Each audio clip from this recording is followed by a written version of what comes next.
The Book of Deuteronomy, Chapter 1. These are the words that Moses spoke to all Israel beyond the Jordan in the wilderness, in the Arabah opposite Suf, between Paran and Tophel, Laban, Hazeroth, and Dizahab. It is 11 days' journey from Horeb by the way of Mount Seir to Kadesh Barnea. In the 40th year, on the first day of the 11th month, Moses spoke to the people of Israel, according to all that the Lord had given him in commandment to them, after he had defeated Sihon the king of the Amorites, who lived in Heshbon, and Og the king of Bashan, who lived in Ashtaroth and in Edrei. Beyond the Jordan, in the land of Moab, Moses undertook to explain this law, saying, "The Lord our God said to us in Horeb, 'You have stayed long enough at this mountain. Turn and take your journey, and go to the hill country of the Amorites, and to all their neighbors in the Arabah, in the hill country, and in the lowland, and in the Negeb, and by the sea coast, the land of the Canaanites, and Lebanon, as far as the great river, the river Euphrates. See, I have set the land before you. Go in and take possession of the land that the Lord swore to your fathers, to Abraham, to Isaac, and to Jacob, to give to them and to their offspring after them. At that time I said to you, I am not able to bear you by myself. The Lord your God has multiplied you, and behold, you are today as numerous as the stars of heaven. May the Lord, the God of your fathers, make you 1,000 times as many as you are, and bless you, as he has promised you. How can I bear by myself the weight and burden of you and your strife? Choose for your tribes wise, understanding, and experienced men, and I will appoint them as your heads." And you answered me, "The thing that you have spoken is good for us to do." So I took the heads of your tribes, wise and experienced men, and set them as heads over you, commanders of thousands, commanders of hundreds, commanders of 50s, commanders of 10s, and officers throughout your tribes. And I charged your judges at that time, "Hear the cases between your brothers, and judge righteously between a man and his brother, or the alien who is with him. You shall not be partial in judgment. You shall hear the small and the great alike. You shall not be intimidated by anyone, for the judgment is God's. And the case that is too hard for you, you shall bring to me, and I will hear it." And I commanded you at that time all the things that you should do. Then we set out from Horeb, and went through all that great and terrifying wilderness that you saw, on the way to the hill country of the Amorites, as the Lord our God commanded us. And we came to Kadesh Barnea, and I said to you, "You have come to the hill country of the Amorites, which the Lord our God is giving us. See, the Lord your God has set the land before you. Go up, take possession as the Lord the God of your fathers has told you. Do not fear or be dismayed." Then all of you came near me and said, "Let us send men before us, that they may explore the land for us, and bring us word again of the way by which we must go up, and the cities into which we shall come." The thing seemed good to me, and I took 12 men from you, 1 man from each tribe. And they turned and went up into the hill country, and came to the valley of Eshcol, and spied it out.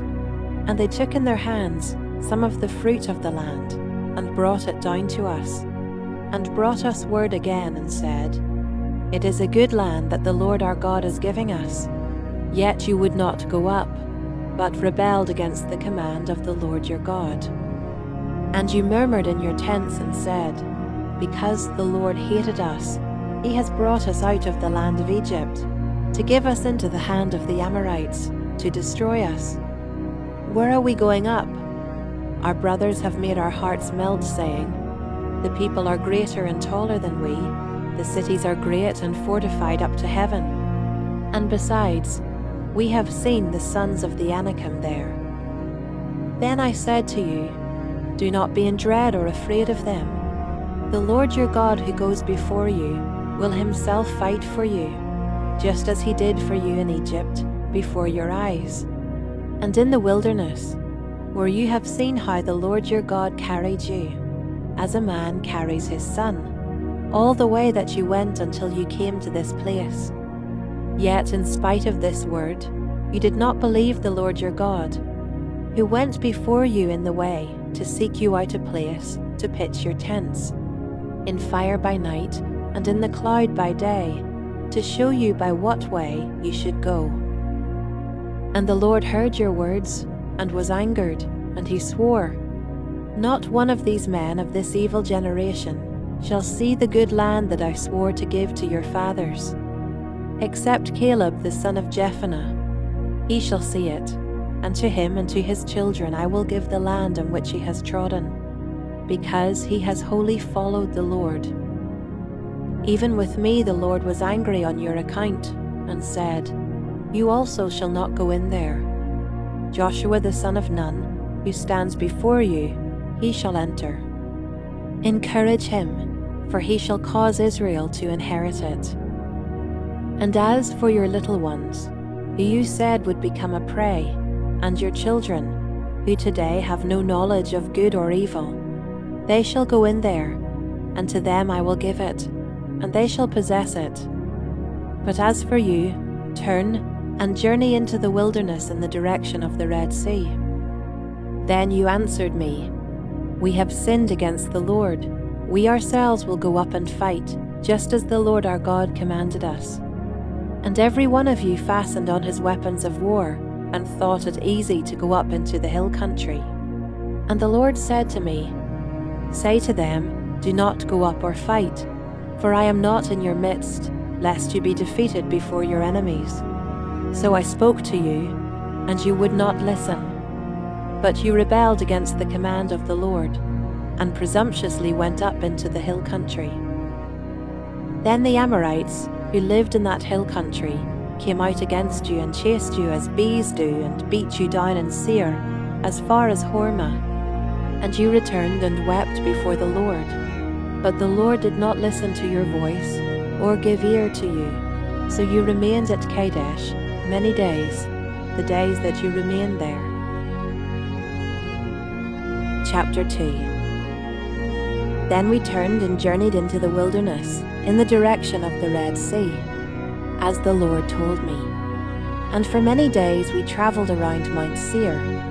Then the Lord said to me, you have been traveling around this mountain country long enough. Turn northward and command the people. You are about to pass through the territory of your brothers, the people of Esau, who live in Seir. And they will be afraid of you. So be very careful. Do not contend with them. For I will not give you any of their land, no, not so much as for the sole of the foot to tread on, because I have given Mount Seir to Esau as a possession. You shall purchase food from them with money, that you may eat, and you shall also buy water from them with money, that you may drink. For the Lord your God has blessed you in all the work of your hands. He knows you're going through this great wilderness. These 40 years, the Lord your God has been with you. You have lacked nothing. So we went on away from our brothers, the people of Esau, who live in Seir, away from the Arabah road from Elath and Ezion-Geber. And we turned and went in the direction of the wilderness of Moab. And the Lord said to me, do not harass Moab, or contend with them in battle, for I will not give you any of their land for a possession, because I have given Ar to the people of Lot for a possession. The Emim formerly lived there, a people great and many, and tall as the Anakim. Like the Anakim, they are also counted as Rephaim, but the Moabites call them Emim. The Horites also lived in Seir formerly, but the people of Esau dispossessed them and destroyed them from before them, and settled in their place, as Israel did to the land of their possession, which the Lord gave to them. Now rise up and go over the brook Zered, So we went over the brook Zered. And the time from our leaving Kadesh Barnea until we crossed the brook Zered was 38 years, until the entire generation, that is, the men of war, had perished from the camp, as the Lord had sworn to them. For indeed the hand of the Lord was against them, to destroy them from the camp, until they had perished.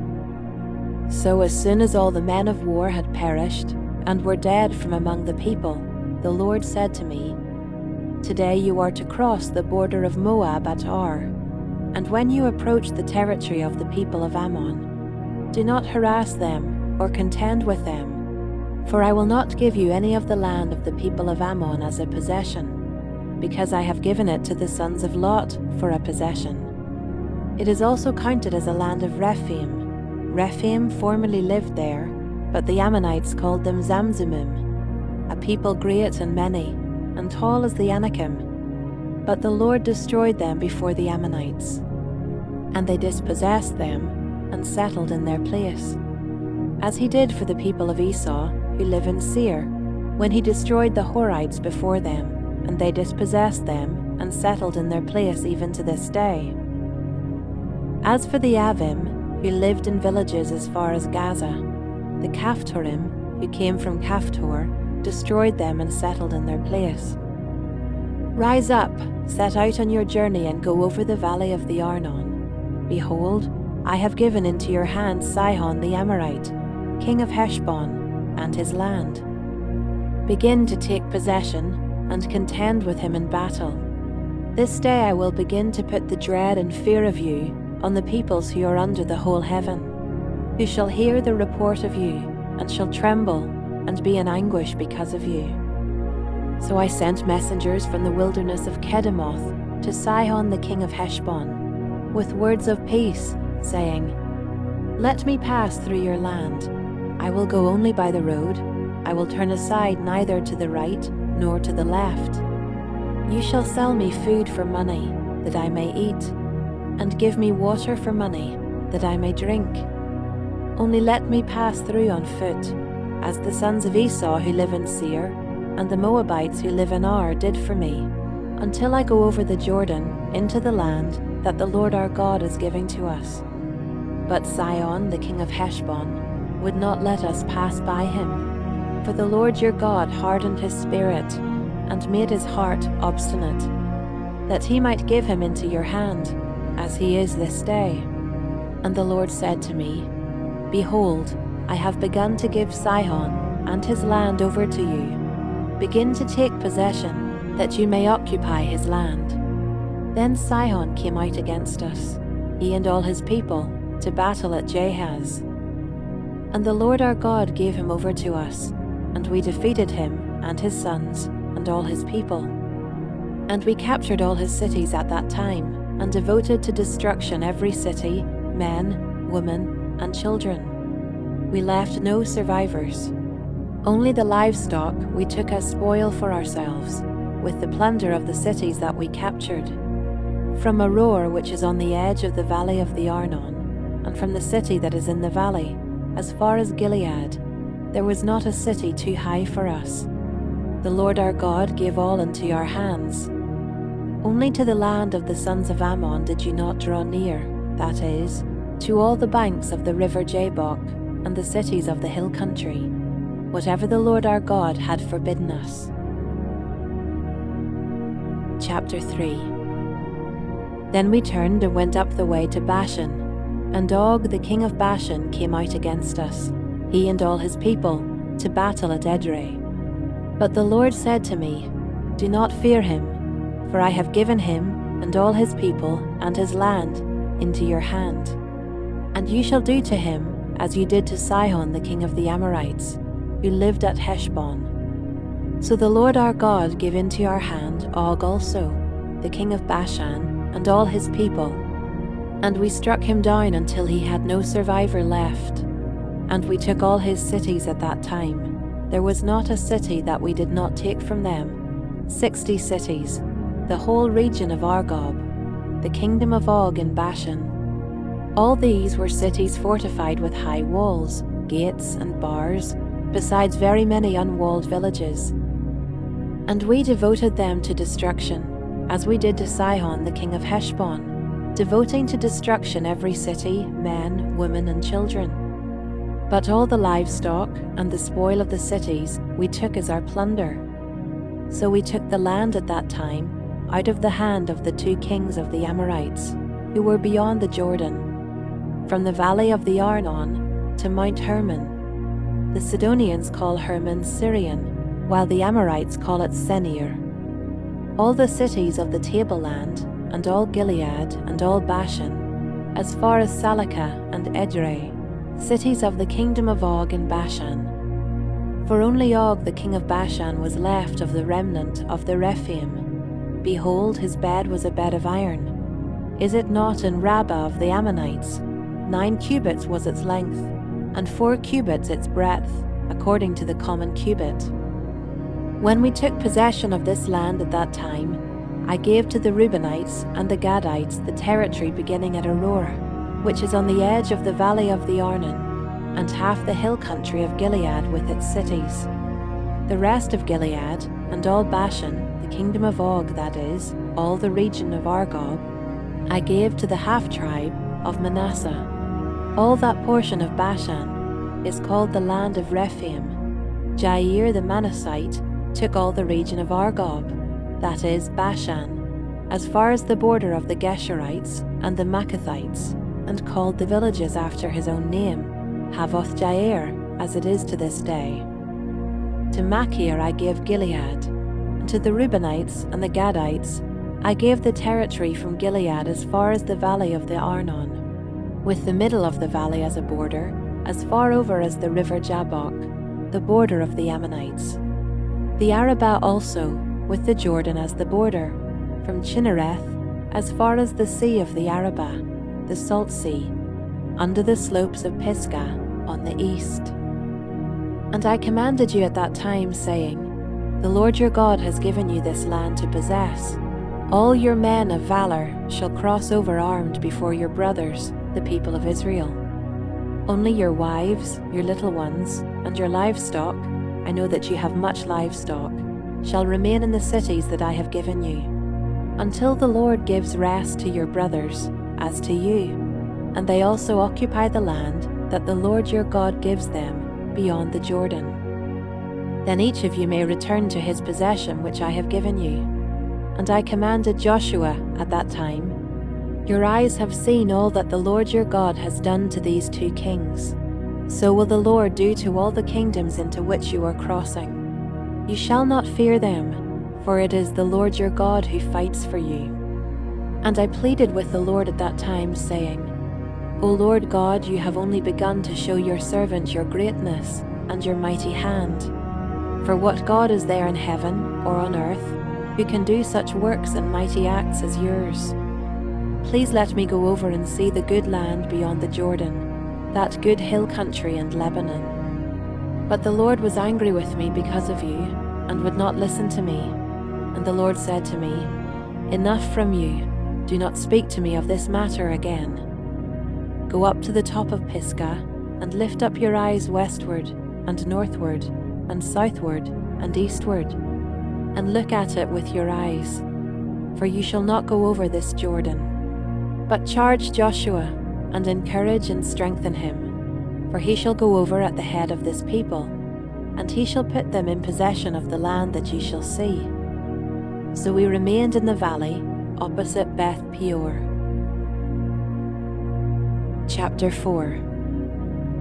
And now, O Israel, listen to the statutes and the rules that I am teaching you, and do them, that you may live, and go in and take possession of the land that the Lord the God of your fathers is giving you. You shall not add to the word that I command you, nor take from it, that you may keep the commandments of the Lord your God that I command you. Your eyes have seen what the Lord did at Baal Peor, for the Lord your God destroyed from among you all the men who followed the Baal of Peor. But you, who held fast to the Lord your God, are all alive today. See, I have taught you statutes and rules, as the Lord my God commanded me. that you should do them in the land that you are entering to take possession of it. Keep them and do them, for that will be your wisdom and your understanding in the sight of the peoples, who when they hear all these statutes will say, "Surely this great nation is a wise and understanding people." For what great nation is there that has a God so near to it as the Lord our God is to us, whenever we call upon him? And what great nation is there that has statutes and rules so righteous as all this law that I set before you today?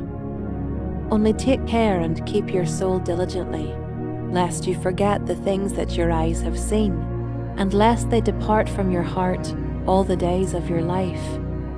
Make them known to your children and your children's children, how on the day that you stood before the Lord your God at Horeb, the Lord said to me, "Gather the people to me, that I may let them hear my words, so that they may learn to fear me all the days that they live on the earth, and that they may teach their children so." And you came near and stood at the foot of the mountain, while the mountain burned with fire to the heart of heaven, wrapped in darkness, cloud, and gloom. Then the Lord spoke to you out of the midst of the fire. You heard the sound of words, but saw no form. There was only a voice. And he declared to you his covenant, which he commanded you to perform, that is, the 10 Commandments. And he wrote them on 2 tablets of stone. And the Lord commanded me at that time to teach you statutes and rules, that you might do them in the land that you are going over to possess. Therefore watch yourselves very carefully, since you saw no form in the day that the Lord spoke to you at Horeb out of the midst of the fire. Beware lest you act corruptly by making a carved image for yourselves, in the form of any figure, the likeness of male or female, the likeness of any animal that is on the earth, the likeness of any winged bird that flies in the air, the likeness of anything that creeps on the ground, the likeness of any fish that is in the water under the earth. And beware lest you raise your eyes to heaven, and when you see the sun and the moon and the stars, all the host of heaven, you be drawn away and bow down to them and serve them, things that the Lord your God has allotted to all the peoples under the whole heaven. But the Lord has taken you and brought you out of the iron furnace, out of Egypt, to be a people of his own inheritance, as you are this day. Furthermore, the Lord was angry with me because of you, and he swore that I should not cross the Jordan, and that I should not enter the good land that the Lord your God is giving you for an inheritance. For I must die in this land, I must not go over the Jordan, but you shall go over and take possession of that good land. Take care, lest you forget the covenant of the Lord your God, which he made with you, and make a carved image, the form of anything that the Lord your God has forbidden you. For the Lord your God is a consuming fire, a jealous God. When you father children and children's children, and have grown old in the land, if you act corruptly by making a carved image in the form of anything, and by doing what is evil in the sight of the Lord your God, so as to provoke him to anger, I call heaven and earth to witness against you today, that you will soon utterly perish from the land that you are going over the Jordan to possess. You will not live long in it, but will be utterly destroyed. And the Lord will scatter you among the peoples, and you will be left few in number among the nations where the Lord will drive you. And there you will serve gods of wood and stone, the work of human hands, that neither see, nor hear, nor eat, nor smell. But from there you will seek the Lord your God, and you will find him, if you search after him with all your heart and with all your soul. When you are in tribulation, and all these things come upon you in the latter days, you will return to the Lord your God, and obey his voice. For the Lord your God is a merciful God. He will not leave you, or destroy you, or forget the covenant with your fathers that he swore to them. For ask now of the days that are past, which were before you, since the day that God created man on the earth, and ask from one end of heaven to the other, whether such a great thing as this has ever happened or was ever heard of. Did any people ever hear the voice of a God speaking out of the midst of the fire, as you have heard, and still live? Or has any God ever attempted to go and take a nation for himself from the midst of another nation, by trials, by signs, by wonders, and by war, by a mighty hand and an outstretched arm, and by great deeds of terror, all of which the Lord your God did for you in Egypt before your eyes? To you it was shown, that you might know that the Lord is God, there is no other besides him. Out of heaven he let you hear his voice, that he might discipline you. And on earth he let you see his great fire, and you heard his words out of the midst of the fire. And because he loved your fathers, and chose their offspring after them, and brought you out of Egypt with his own presence, by his great power, driving out before you nations greater and mightier than you, to bring you in, to give you their land for an inheritance, as it is this day, know therefore today, and lay it to your heart, that the Lord is God in heaven above and on the earth beneath. There is no other. Therefore you shall keep his statutes and his commandments, which I command you today, that it may go well with you and with your children after you, and that you may prolong your days in the land that the Lord your God is giving you for all time. Then Moses set apart 3 cities in the east beyond the Jordan, that the manslayer might flee there. Anyone who kills his neighbor unintentionally, without being at enmity with him in time past, he may flee to one of these cities and save his life. Bezer in the wilderness on the tableland for the Reubenites, Ramoth in Gilead for the Gadites, and Golan in Bashan for the Manassites. This is the law that Moses set before the people of Israel.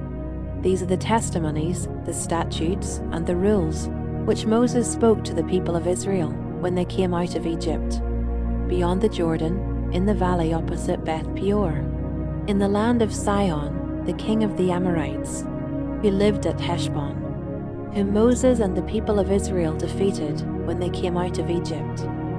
And they took possession of his land, and the land of Og, the king of Bashan, the 2 kings of the Amorites, who lived to the east beyond the Jordan, from Aroer, which is on the edge of the valley of the Arnon, as far as Mount Sirion, that is, Hermon, together with all the Arabah on the east side of the Jordan, as far as the sea of the Arabah, under the slopes of Pisgah. Chapter 5.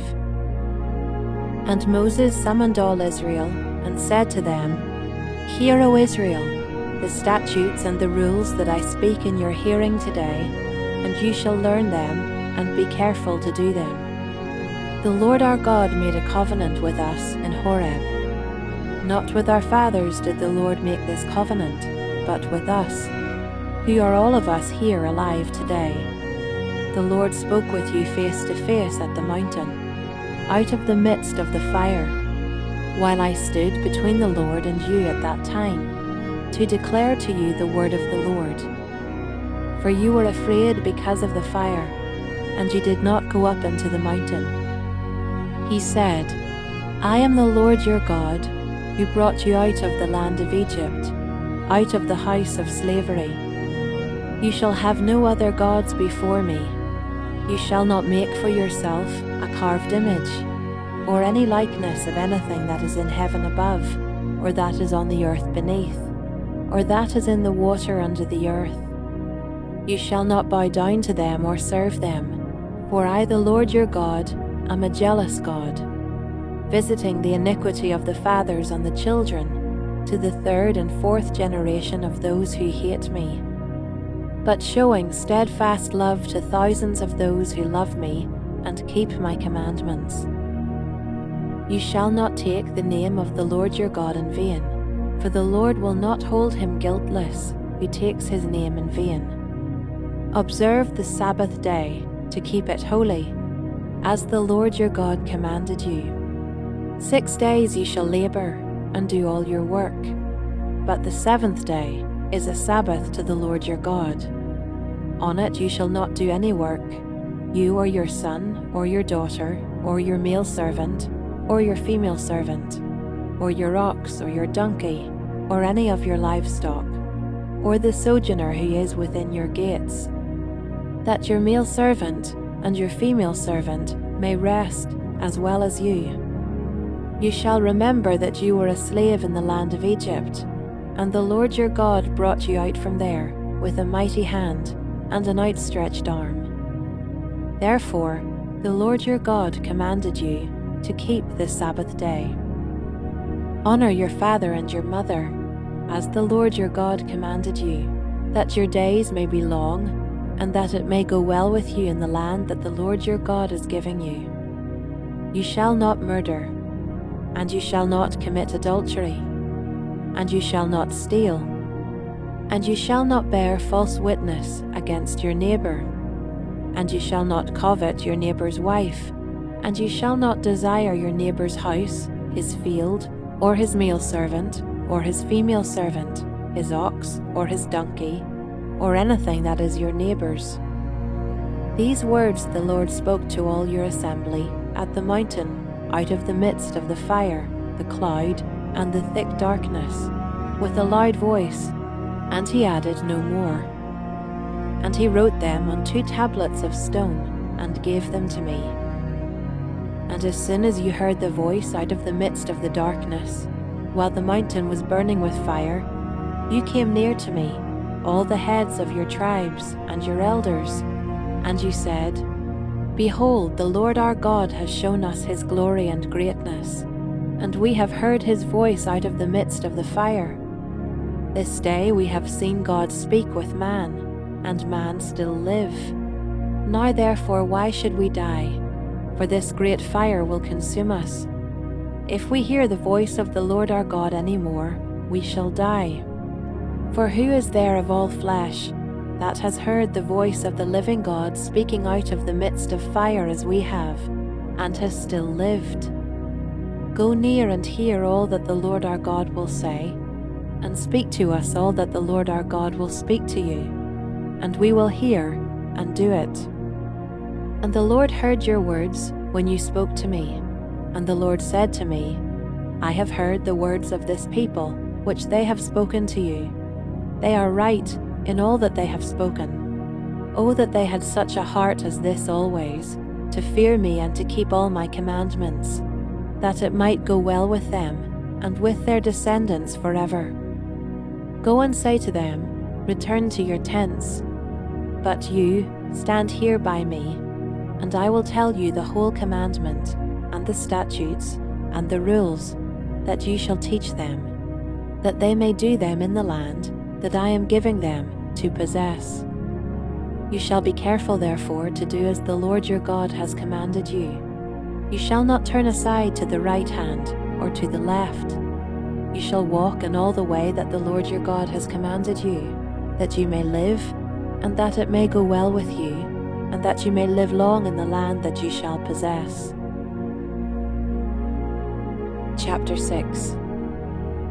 Now this is the commandment, the statutes and the rules, that the Lord your God commanded me to teach you, that you may do them in the land to which you are going over, to possess it, that you may fear the Lord your God, you and your son, and your son's son, by keeping all his statutes and his commandments, which I command you, all the days of your life, and that your days may be long. Hear therefore, O Israel, and be careful to do them, that it may go well with you, and that you may multiply greatly, as the Lord, the God of your fathers, has promised you, in a land flowing with milk and honey. Hear, O Israel, the Lord our God, the Lord is one. You shall love the Lord your God with all your heart, and with all your soul, and with all your might. And these words that I command you today shall be on your heart. You shall teach them diligently to your children, and shall talk of them when you sit in your house, and when you walk by the way, and when you lie down, and when you rise. You shall bind them as a sign on your hand, and they shall be as frontlets between your eyes. You shall write them on the doorposts of your house and on your gates. And when the Lord your God brings you into the land that he swore to your fathers, to Abraham, to Isaac, and to Jacob, to give you, with great and good cities that you did not build, and houses full of all good things that you did not fill, and cisterns that you did not dig, and vineyards and olive trees that you did not plant, and when you eat and are full, then take care lest you forget the Lord, who brought you out of the land of Egypt, out of the house of slavery. It is the Lord your God you shall fear, him you shall serve, and by his name you shall swear. You shall not go after other gods, the gods of the peoples who are around you, for the Lord your God in your midst is a jealous God. Lest the anger of the Lord your God be kindled against you, and he destroy you from off the face of the earth. You shall not put the Lord your God to the test, as you tested him at Massah. You shall diligently keep the commandments of the Lord your God, and his testimonies, and his statutes, which he has commanded you. And you shall do what is right and good in the sight of the Lord, that it may go well with you, and that you may go in and take possession of the good land that the Lord swore to give to your fathers, by thrusting out all your enemies from before you, as the Lord has promised. When your son asks you, in time to come, what is the meaning of the testimonies and the statutes and the rules that the Lord our God has commanded you? Then you shall say to your son, we were Pharaoh's slaves in Egypt, and the Lord brought us out of Egypt with a mighty hand, and the Lord showed signs and wonders, great and grievous, against Egypt, and against Pharaoh and all his household, before our eyes. And he brought us out from there, that he might bring us in, and give us the land that he swore to give to our fathers. And the Lord commanded us to do all these statutes, to fear the Lord our God, for our good always, that he might preserve us alive, as we are this day. And it will be righteousness for us, if we are careful to do all this commandment before the Lord our God, as he has commanded us. Chapter 7.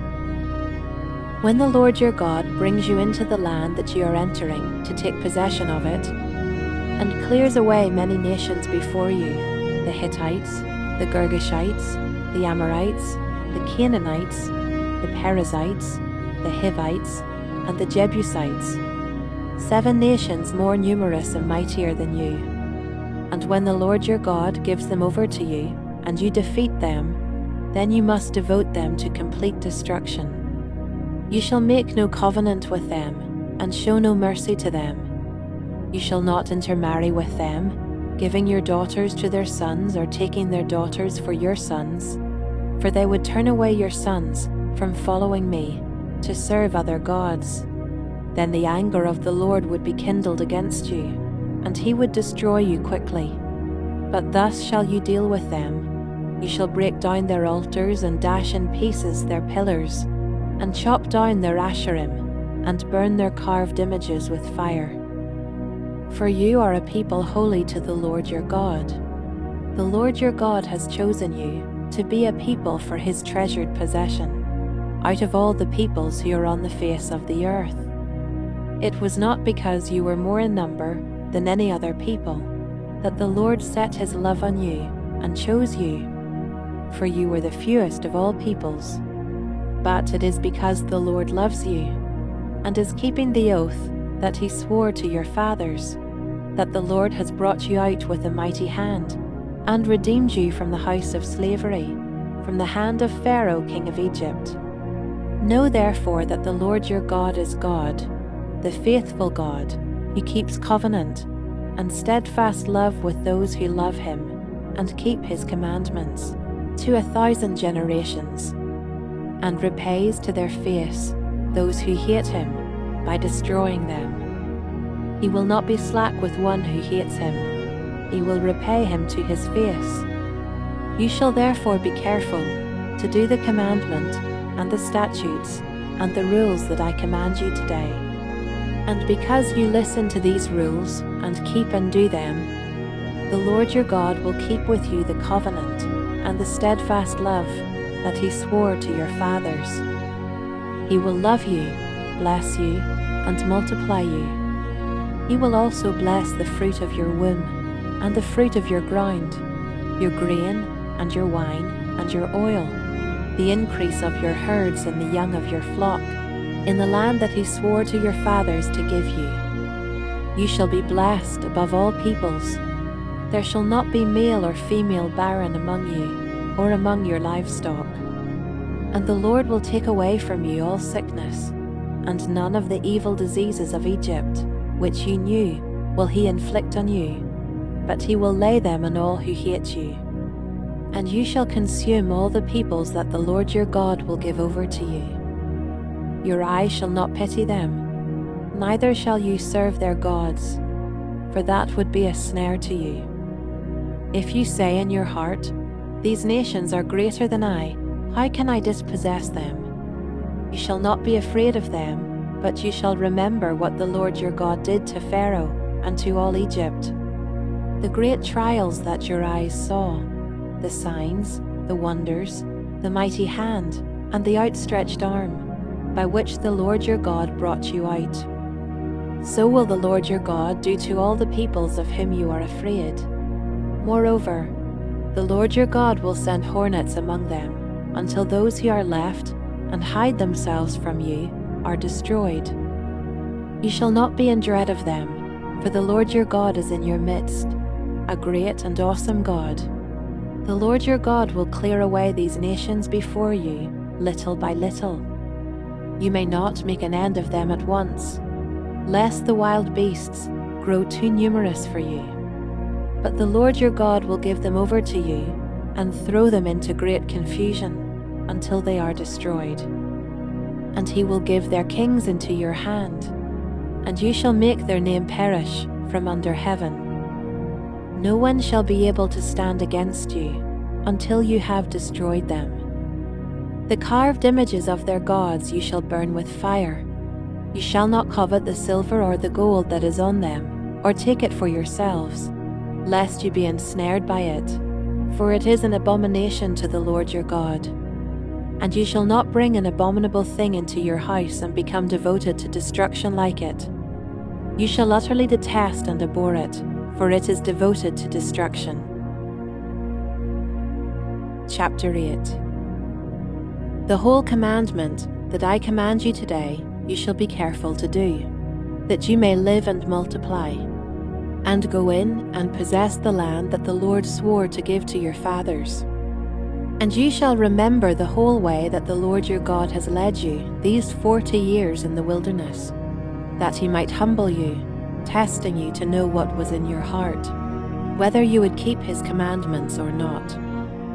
And he humbled you, and let you hunger and fed you with manna, which you did not know, nor did your fathers know, that he might make you know that man does not live by bread alone, but man lives by every word that comes from the mouth of the Lord.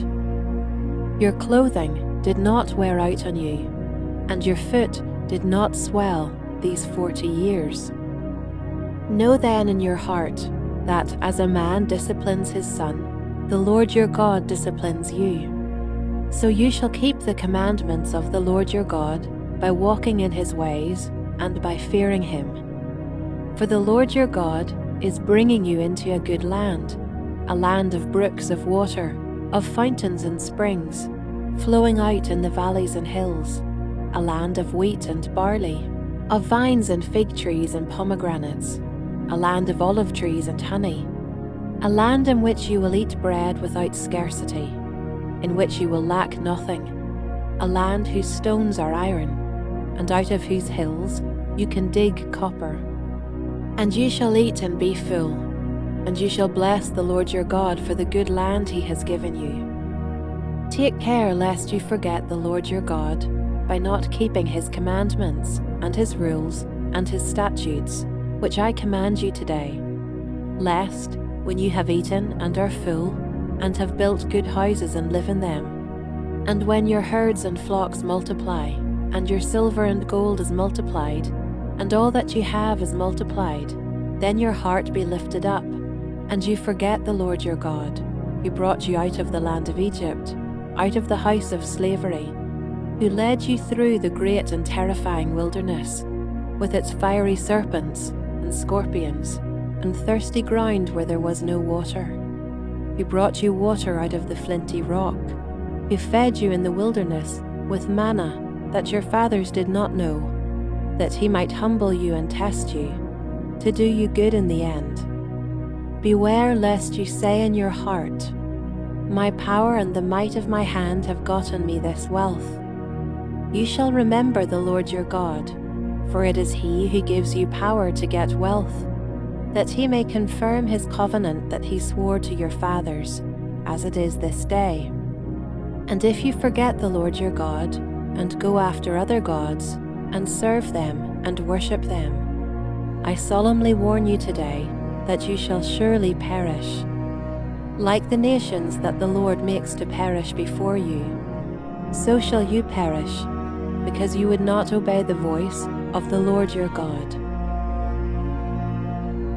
Chapter 9. Hear, O Israel, you are to cross over the Jordan today, to go in to dispossess nations greater and mightier than you, cities great and fortified up to heaven, a people great and tall, the sons of the Anakim, whom you know and of whom you have heard it said, who can stand before the sons of Anak?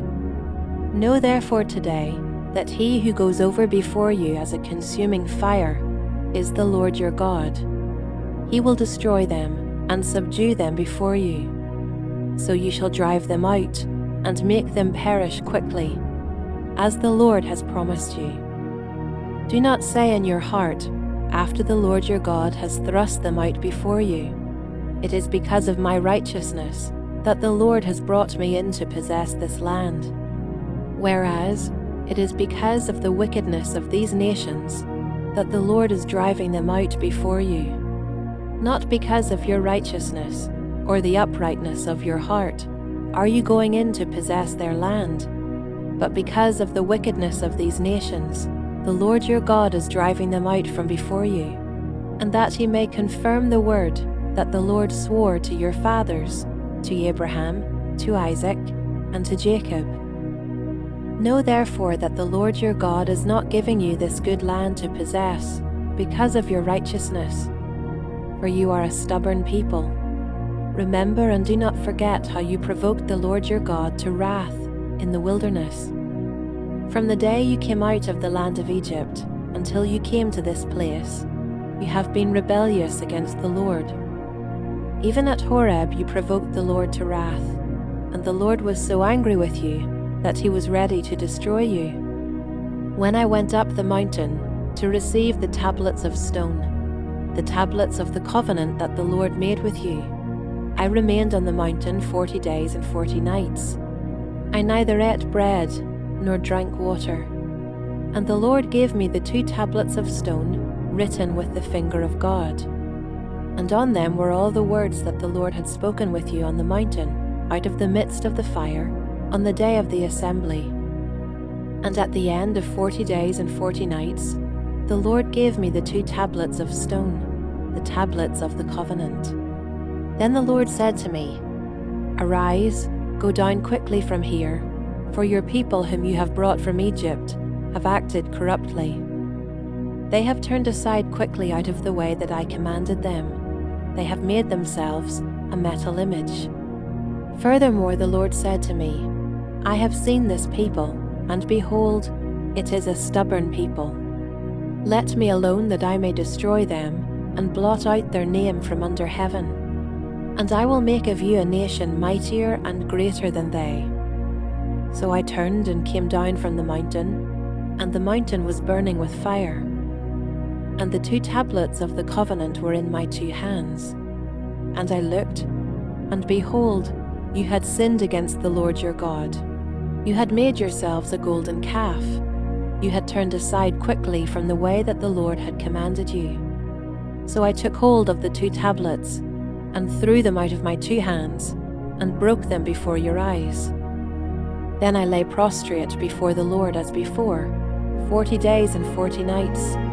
I neither ate bread nor drank water, because of all the sin that you had committed, in doing what was evil in the sight of the Lord, to provoke him to anger. For I was afraid of the anger and hot displeasure that the Lord bore against you, so that he was ready to destroy you.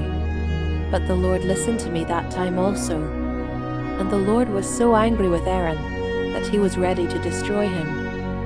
And I prayed for Aaron also at the same time. Then I took the sinful thing, the calf that you had made, and burned it with fire and crushed it, grinding it very small, until it was as fine as dust. And I threw the dust of it into the brook that ran down from the mountain. At Taberah also, and at Massah, and at Kibroth Hattaavah, you provoked the Lord to wrath. And when the Lord sent you from Kadesh Barnea, saying, "Go up and take possession of the land that I have given you," then you rebelled against the commandment of the Lord your God, and did not believe him, or obey his voice. You have been rebellious against the Lord from the day that I knew you. So I lay prostrate before the Lord for these 40 days and 40 nights, because the Lord had said he would destroy you. And I prayed to the Lord, "O Lord God, do not destroy your people and your heritage, whom you have redeemed through your greatness, whom you have brought out of Egypt with a mighty hand. Remember your servants, Abraham, Isaac, and Jacob. Do not regard the stubbornness of this people, or their wickedness, or their sin, lest the land from which you brought us say, because the Lord was not able to bring them into the land that he promised them, and because he hated them, he has brought them out to put them to death in the wilderness. For they are your people and your heritage, whom you brought out by your great power and by your outstretched arm." Chapter 10. At that time the Lord said to me, "Cut for yourself 2 tablets of stone like the first, and come up to me on the mountain, and make an ark of wood. And I will write on the tablets the words that were on the first tablets that you broke, and you shall put them in the ark." So I made an ark of acacia wood, and cut 2 tablets of stone like the first, and went up the mountain with the 2 tablets in my hand. And he wrote on the tablets, in the same writing as before, the 10 commandments that the Lord had spoken to you on the mountain, out of the midst of the fire, on the day of the assembly.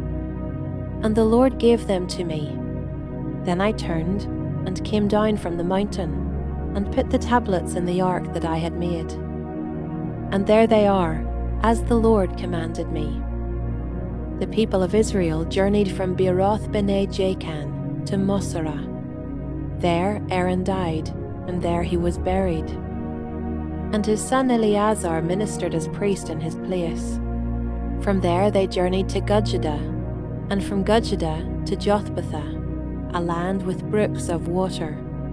At that time the Lord set apart the tribe of Levi to carry the ark of the covenant of the Lord, to stand before the Lord to minister to him, and to bless in his name, to this day.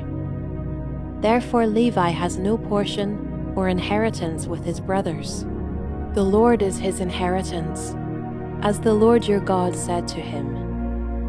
I myself stayed on the mountain, as at the first time, 40 days and 40 nights. And the Lord listened to me that time also. The Lord was unwilling to destroy you, and the Lord said to me, "Arise, go on your journey at the head of the people, so that they may go in and possess the land, which I swore to their fathers to give them. And now, Israel, what does the Lord your God require of you, but to fear the Lord your God, to walk in all his ways, to love him, to serve the Lord your God with all your heart and with all your soul, and to keep the commandments and statutes of the Lord, which I am commanding you today for your good. Behold, to the Lord your God belong heaven, and the heaven of heavens, the earth with all that is in it. Yet the Lord set his heart in love on your fathers, and chose their offspring after them, you above all peoples, as you are this day. Circumcise therefore the foreskin of your heart, and be no longer stubborn. For the Lord your God is God of gods and Lord of lords, the great, the mighty, and the awesome God who is not partial, and takes no bribe. He executes justice for the fatherless and the widow, and loves the sojourner, giving him food and clothing. Love the sojourner therefore, for you were sojourners in the land of Egypt. You shall fear the Lord your God, you shall serve him and hold fast to him, and by his name you shall swear. He is your praise, he is your God, who has done for you these great and terrifying things that your eyes have seen. Your fathers went down to Egypt, 70 persons, and now the Lord your God has made you as numerous as the stars of heaven. Chapter 11. You shall therefore love the Lord your God, and keep his charge, his statutes, his rules, and his commandments always. And consider today, since I am not speaking to your children, who have not known nor seen it, consider the discipline of the Lord your God, his greatness, his mighty hand and his outstretched arm, his signs and his deeds, that he did in Egypt to Pharaoh the king of Egypt, and to all his land, and what he did to the army of Egypt, to their horses, and to their chariots, how he made the water of the Red Sea flow over them as they pursued after you, and how the Lord has destroyed them to this day, and what he did to you in the wilderness until you came to this place, and what he did to Dathan and Abiram, the sons of Eliab, son of Reuben, how the earth opened its mouth and swallowed them up, with their households, their tents, and every living thing that followed them, in the midst of all Israel. For your eyes have seen all the great work of the Lord that he did. You shall therefore keep the whole commandment that I command you today, that you may be strong, and go in and take possession of the land that you are going over to possess, and that you may live long in the land that the Lord swore to your fathers to give to them and to their offspring, a land flowing with milk and honey. For the land that you are entering to take possession of, it is not like the land of Egypt, from which you have come, where you sowed your seed and irrigated it, like a garden of vegetables. But the land that you are going over to possess is a land of hills and valleys, which drinks water by the rain from heaven, a land that the Lord your God cares for. The eyes of the Lord your God are always upon it, from the beginning of the year to the end of the year. And if you will indeed obey my commandments that I command you today, to love the Lord your God, and to serve him with all your heart and with all your soul, he will give the rain for your land in its season, the early rain and the later rain, that you may gather in your grain and your wine and your oil. And he will give grass in your fields for your livestock, and you shall eat and be full. Take care lest your heart be deceived, and you turn aside and serve other gods and worship them. Then the anger of the Lord will be kindled against you, and he will shut up the heavens, so that there will be no rain, and the land will yield no fruit, and you will perish quickly off the good land that the Lord is giving you. You shall therefore lay up these words of mine in your heart and in your soul, and you shall bind them as a sign on your hand, and they shall be as frontlets between your eyes. You shall teach them to your children, talking of them when you are sitting in your house, and when you are walking by the way, and when you lie down, and when you rise. You shall write them on the doorposts of your house and on your gates, that your days and the days of your children may be multiplied in the land that the Lord swore to your fathers to give them, as long as the heavens are above the earth. For if you will be careful to do all this commandment that I command you to do, loving the Lord your God, walking in all his ways, and holding fast to him, then the Lord will drive out all these nations before you, and you will dispossess nations greater and mightier than you. Every place on which the sole of your foot treads shall be yours. Your territory shall be from the wilderness to the Lebanon, and from the river Euphrates, to the western sea. No one shall be able to stand against you. The Lord your God will lay the fear of you and the dread of you on all the land that you shall tread, as he promised you. See, I am setting before you today a blessing and a curse. The blessing, if you obey the commandments of the Lord your God, which I command you today, and the curse, if you do not obey the commandments of the Lord your God, but turn aside from the way that I am commanding you today, to go after other gods that you have not known. And when the Lord your God brings you into the land that you are entering, to take possession of it, you shall set the blessing on Mount Gerizim, and the curse on Mount Ebal. Are they not beyond the Jordan, west of the road, toward the going down of the sun, in the land of the Canaanites who live in the Arabah, opposite Gilgal, beside the oak of Moreh? For you are to cross over the Jordan, to go in to take possession of the land that the Lord your God is giving you. And when you possess it, and live in it, you shall be careful to do all the statutes and the rules that I am setting before you today. Chapter 12. These are the statutes and rules that you shall be careful to do in the land that the Lord, the God of your fathers, has given you to possess, all the days that you live on the earth. You shall surely destroy all the places where the nations whom you shall dispossess served their gods, on the high mountains, and on the hills, and under every green tree. You shall tear down their altars and dash in pieces their pillars, and burn their Asherim with fire. You shall chop down the carved images of their gods, and destroy their name out of that place. You shall not worship the Lord your God in that way, but you shall seek the place that the Lord your God will choose out of all your tribes to put his name and make his habitation there. There you shall go, and there you shall bring your burnt offerings and your sacrifices, your tithes and the contribution that you present, your vow offerings, your free will offerings, and the firstborn of your herd and of your flock. And there you shall eat before the Lord your God, and you shall rejoice, you and your households, in all that you undertake, in which the Lord your God has blessed you. You shall not do according to all that we are doing here today, everyone doing whatever is right in his own eyes. For you have not as yet come to the rest and to the inheritance that the Lord your God is giving you.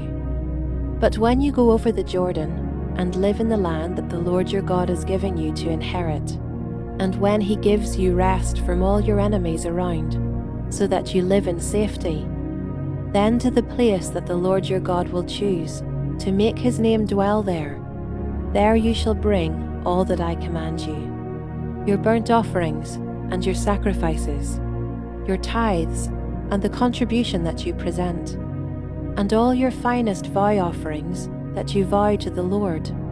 And you shall rejoice before the Lord your God, you and your sons and your daughters, your male servants and your female servants, and the Levite that is within your towns, since he has no portion or inheritance with you.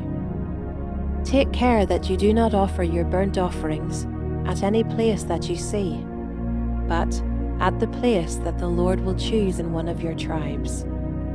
There you shall offer your burnt offerings, and there you shall do all that I am commanding you. However, you may slaughter and eat meat within any of your towns, as much as you desire, according to the blessing of the Lord your God that he has given you. The unclean and the clean may eat of it, as of the gazelle and as of the deer. Only you shall not eat the blood. You shall pour it out on the earth like water. You may not eat within your towns the tithe of your grain, or of your wine, or of your oil. or the firstborn of your herd, or of your flock, or any of your vow offerings that you vow, or your freewill offerings, or the contribution that you present. But you shall eat them before the Lord your God, in the place that the Lord your God will choose, you and your son and your daughter, your male servant and your female servant, and the Levite who is within your towns. And you shall rejoice before the Lord your God in all that you undertake.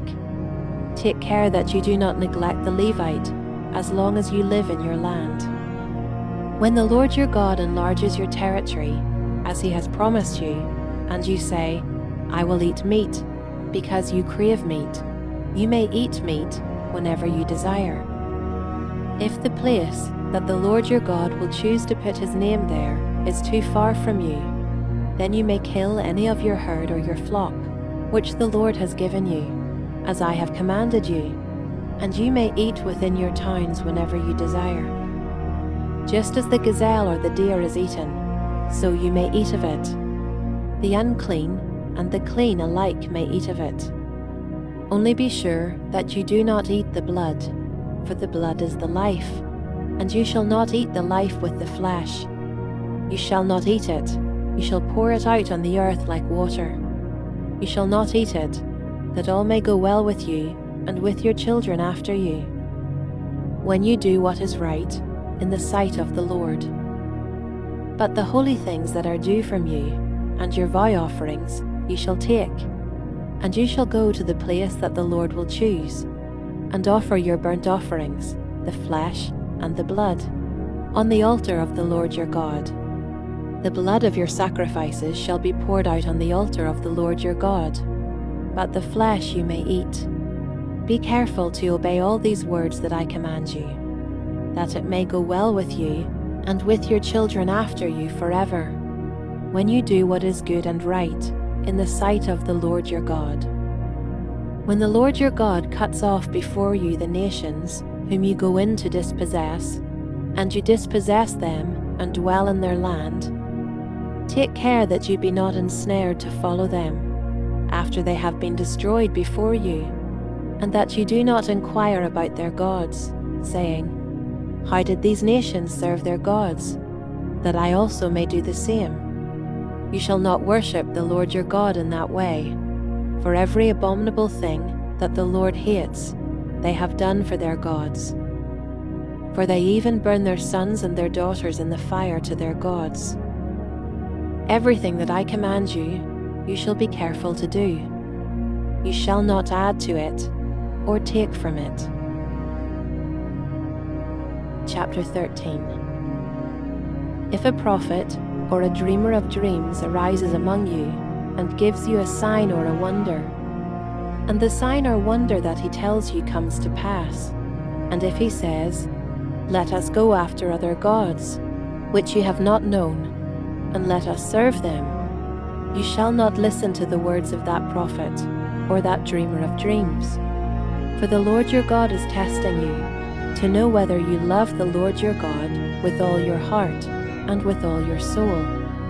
You shall walk after the Lord your God, and fear him, and keep his commandments, and obey his voice. And you shall serve him, and hold fast to him. But that prophet, or that dreamer of dreams, shall be put to death, because he has taught rebellion against the Lord your God, who brought you out of the land of Egypt, and redeemed you out of the house of slavery, to make you leave the way in which the Lord your God commanded you to walk. So you shall purge the evil from your midst. If your brother, the son of your mother, or your son or your daughter, or the wife you embrace, or your friend, who is as your own soul, entices you secretly, saying, Let us go and serve other gods, which neither you nor your fathers have known, some of the gods of the peoples who are around you, whether near you or far off from you, from the one end of the earth to the other, you shall not yield to him or listen to him, nor shall your eye pity him, nor shall you spare him, nor shall you conceal him, but you shall kill him. Your hand shall be first against him to put him to death. and afterward the hand of all the people. You shall stone him to death with stones, because he sought to draw you away from the Lord your God, who brought you out of the land of Egypt, out of the house of slavery. And all Israel shall hear and fear, and never again do any such wickedness as this among you. If you hear in one of your cities, which the Lord your God is giving you to dwell there, that certain worthless fellows have gone out among you, and have drawn away the inhabitants of their city, saying, Let us go and serve other gods, which you have not known, then you shall inquire and make search and ask diligently.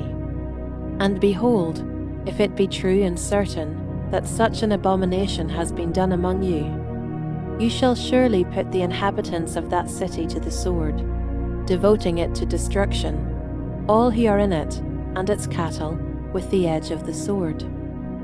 You shall gather all its spoil into the midst of its open square, and burn the city and all its spoil with fire, as a whole burnt offering to the Lord your God.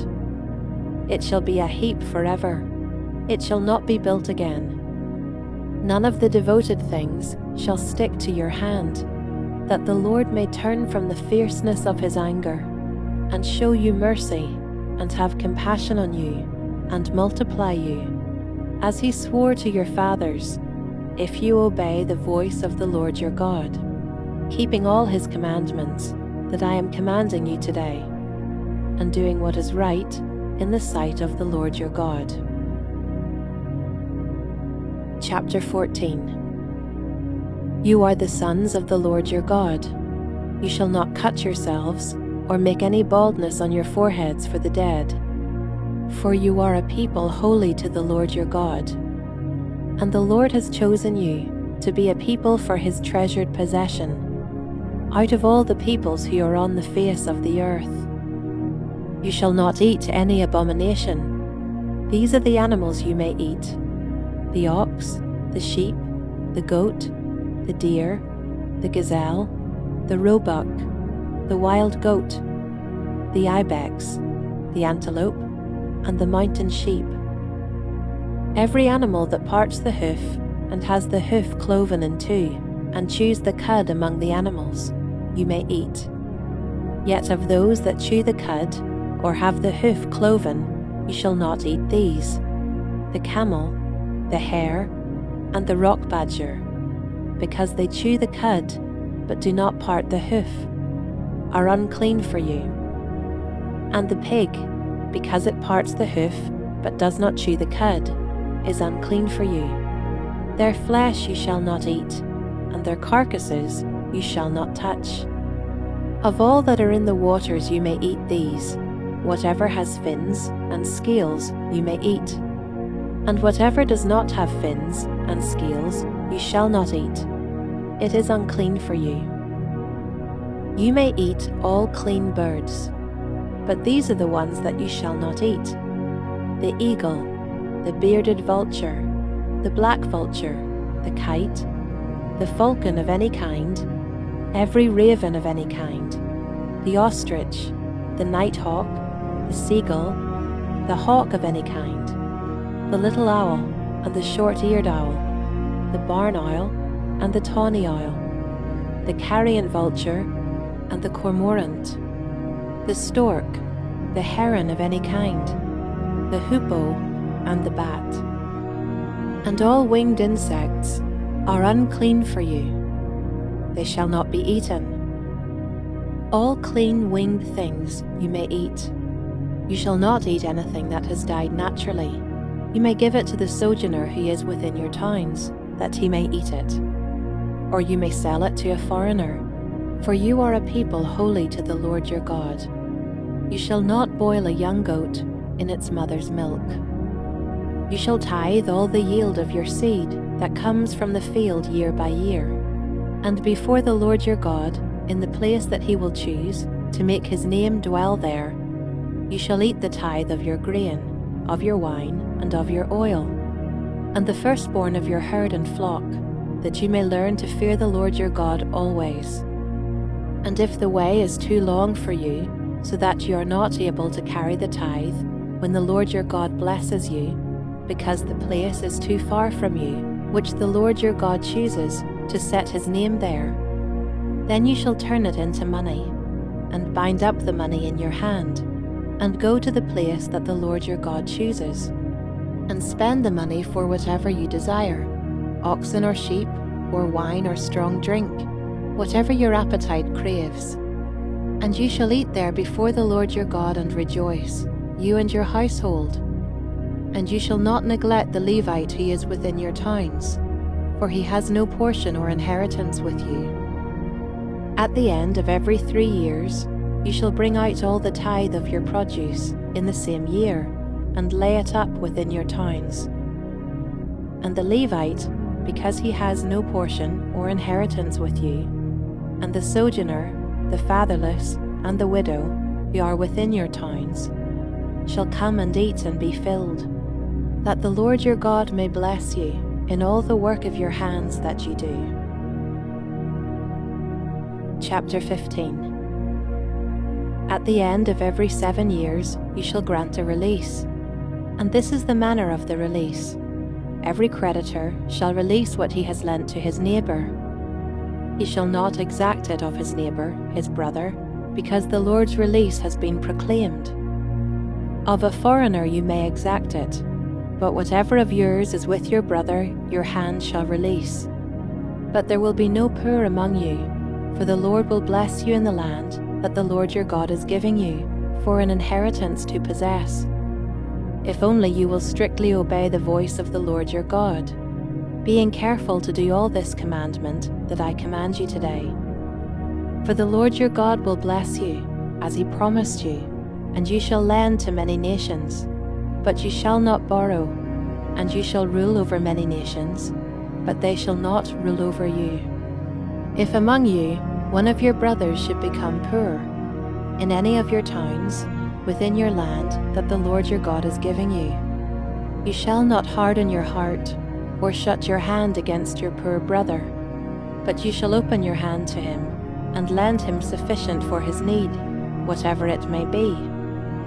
Take care lest there be an unworthy thought in your heart, and you say, "The 7th year, the year of release is near," and your eye look grudgingly on your poor brother, and you give him nothing, and he cry to the Lord against you, and you be guilty of sin. You shall give to him freely, and your heart shall not be grudging when you give to him.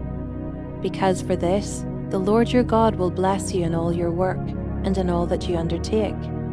For there will never cease to be poor in the land. Therefore I command you, you shall open wide your hand to your brother, to the needy, and to the poor in your land. If your brother, a Hebrew man or a Hebrew woman, is sold to you, he shall serve you 6 years, and in the 7th year you shall let him go free from you. And when you let him go free from you, you shall not let him go empty-handed. You shall furnish him liberally out of your flock, out of your threshing floor, and out of your winepress. As the Lord your God has blessed you, you shall give to him.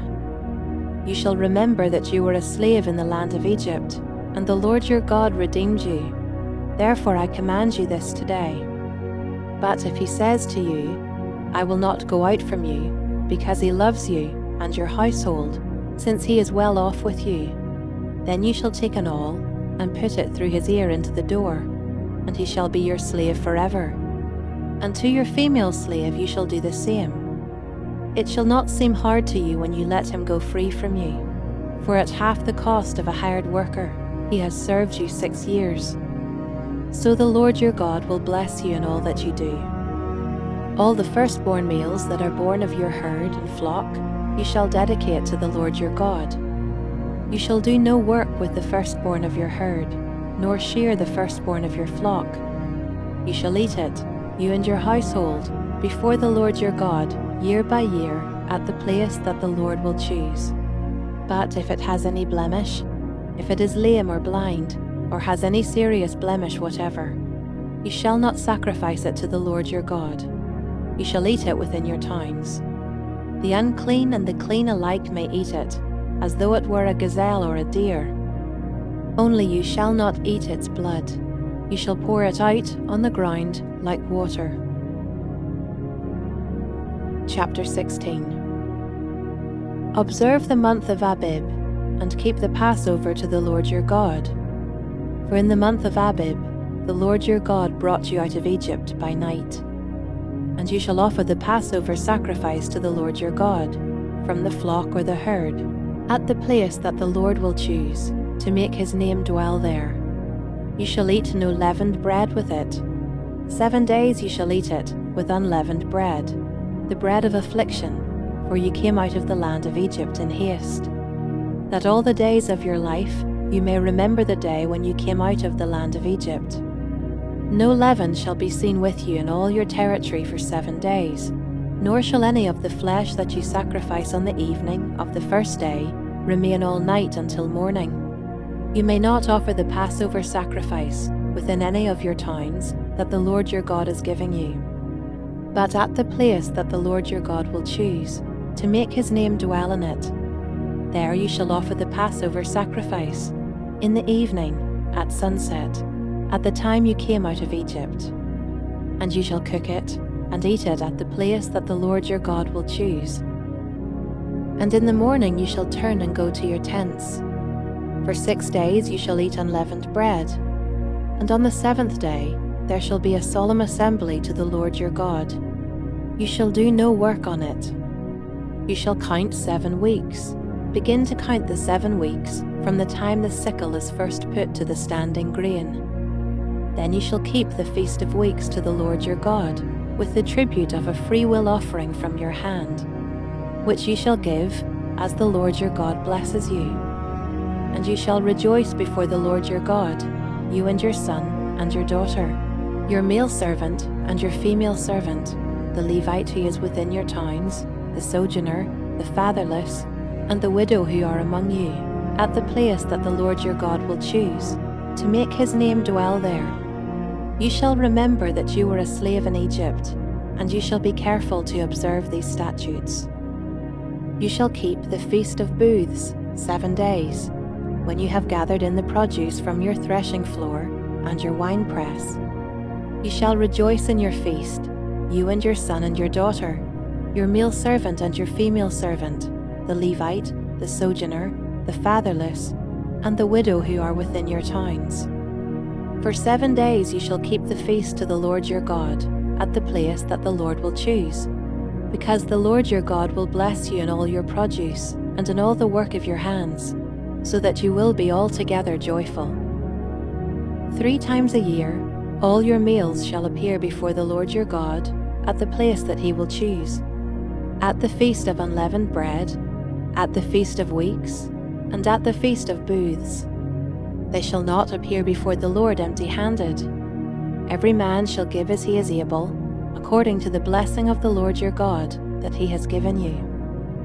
You shall appoint judges and officers in all your towns that the Lord your God is giving you, according to your tribes, and they shall judge the people with righteous judgment.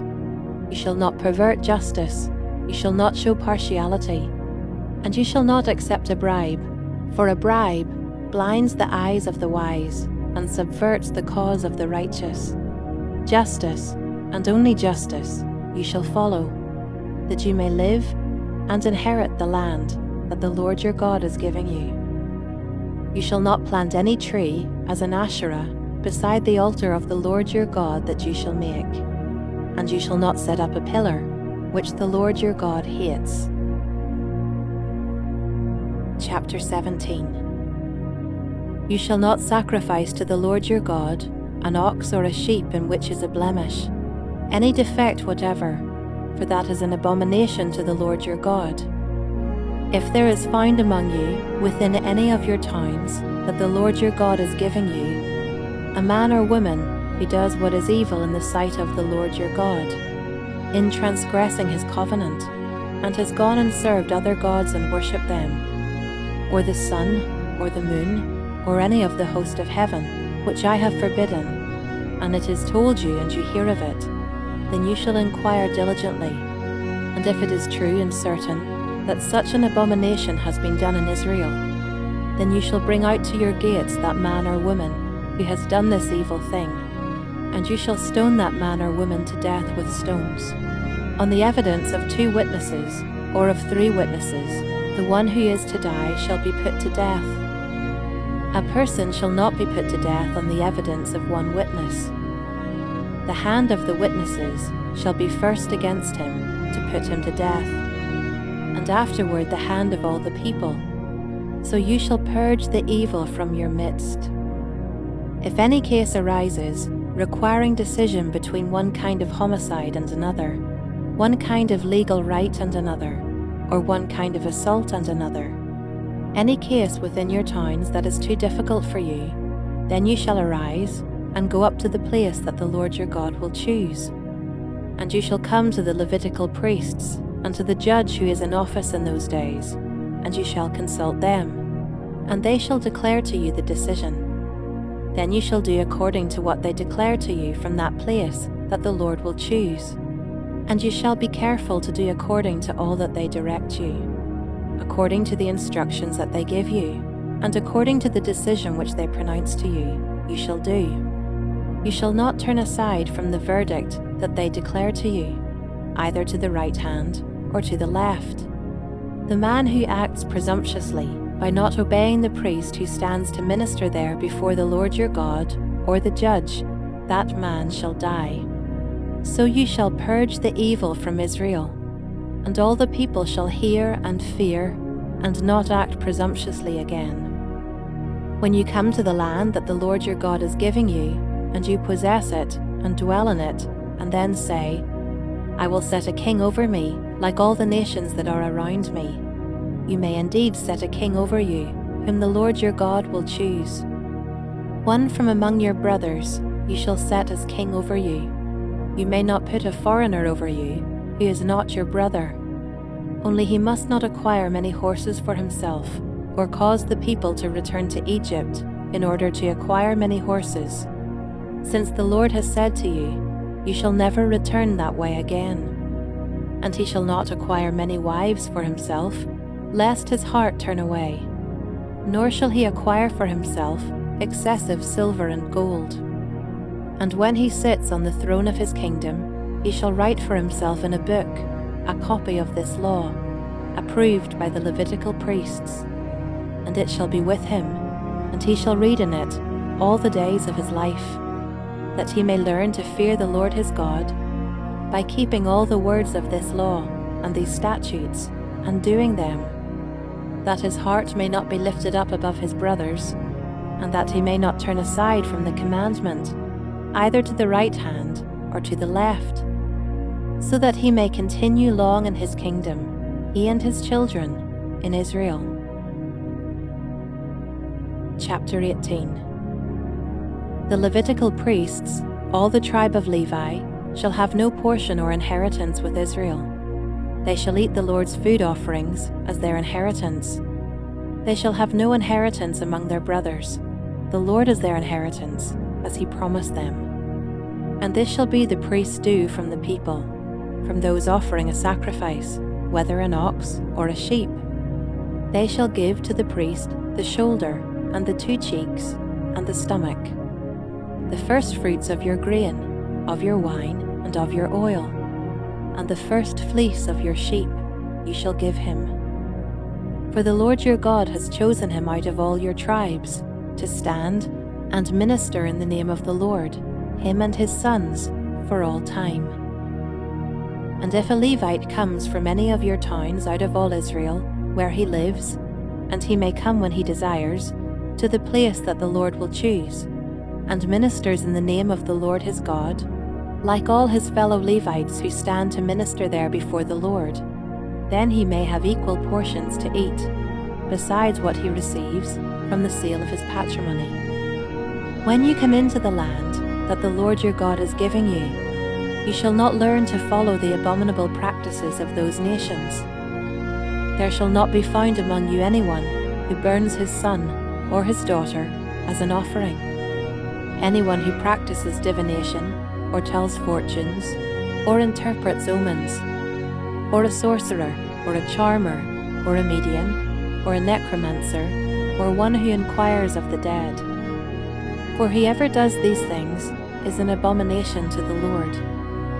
And because of these abominations, the Lord your God is driving them out before you.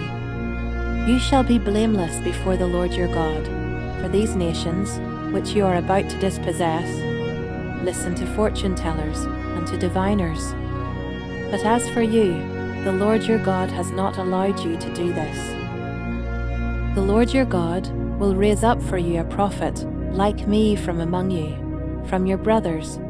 It is to him you shall listen, just as you desired of the Lord your God at Horeb, on the day of the assembly, when you said, "Let me not hear again the voice of the Lord my God, or see this great fire any more, lest I die." And the Lord said to me, "They are right in what they have spoken. I will raise up for them a prophet like you from among their brothers, and I will put my words in his mouth, and he shall speak to them all that I command him. And whoever will not listen to my words that he shall speak in my name, I myself will require it of him. But the prophet who presumes to speak a word in my name that I have not commanded him to speak, or who speaks in the name of other gods, that same prophet shall die. And if you say in your heart, 'How may we know the word that the Lord has not spoken?' When a prophet speaks in the name of the Lord, if the word does not come to pass or come true, that is a word that the Lord has not spoken. The prophet has spoken it presumptuously. You need not be afraid of him." Chapter 19. When the Lord your God cuts off the nations, whose land the Lord your God is giving you, and you dispossess them and dwell in their cities and in their houses, you shall set apart 3 cities for yourselves in the land that the Lord your God is giving you to possess. You shall measure the distances and divide into 3 parts the area of the land that the Lord your God gives you as a possession, so that any manslayer can flee to them. This is the provision for the manslayer, who by fleeing there may save his life. If anyone kills his neighbor unintentionally, without having hated him in the past, as when someone goes into the forest with his neighbor to cut wood, and his hand swings the axe to cut down a tree, and the head slips from the handle and strikes his neighbor so that he dies, he may flee to one of these cities and live, lest the avenger of blood, in hot anger, pursue the manslayer and overtake him, because the way is long, and strike him fatally, though the man did not deserve to die, since he had not hated his neighbor in the past. Therefore I command you, you shall set apart 3 cities. And if the Lord your God enlarges your territory, as he has sworn to your fathers, and gives you all the land that he promised to give to your fathers, provided you are careful to keep all this commandment, which I command you today, by loving the Lord your God, and by walking ever in his ways, then you shall add 3 other cities to these 3, lest innocent blood be shed in your land that the Lord your God is giving you for an inheritance, and so the guilt of bloodshed be upon you. But if anyone hates his neighbor, and lies in wait for him, and attacks him, and strikes him fatally so that he dies, and he flees into one of these cities, then the elders of his city shall send and take him from there, and hand him over to the avenger of blood, so that he may die. Your eye shall not pity him, but you shall purge the guilt of innocent blood from Israel, so that it may be well with you. You shall not move your neighbor's landmark, which the men of old have set, in the inheritance that you will hold in the land that the Lord your God is giving you to possess. A single witness shall not suffice against a person for any crime or for any wrong in connection with any offense that he has committed. Only on the evidence of 2 witnesses, or of 3 witnesses, shall a charge be established. If a malicious witness arises to accuse a person of wrongdoing, then both parties to the dispute shall appear before the Lord, before the priests and the judges who are in office in those days. The judges shall inquire diligently, and if the witness is a false witness and has accused his brother falsely, then you shall do to him as he had meant to do to his brother. So you shall purge the evil from your midst. and the rest shall hear and fear, and shall never again commit any such evil among you. Your eye shall not pity. It shall be life for life, eye for eye, tooth for tooth, hand for hand, foot for foot. Chapter 20. When you go out to war against your enemies, and see horses and chariots, and an army larger than your own, you shall not be afraid of them, for the Lord your God is with you, who brought you up out of the land of Egypt. And when you draw near to the battle, the priest shall come forward and speak to the people, and shall say to them, Hear, O Israel, today you are drawing near for battle against your enemies. Let not your heart faint.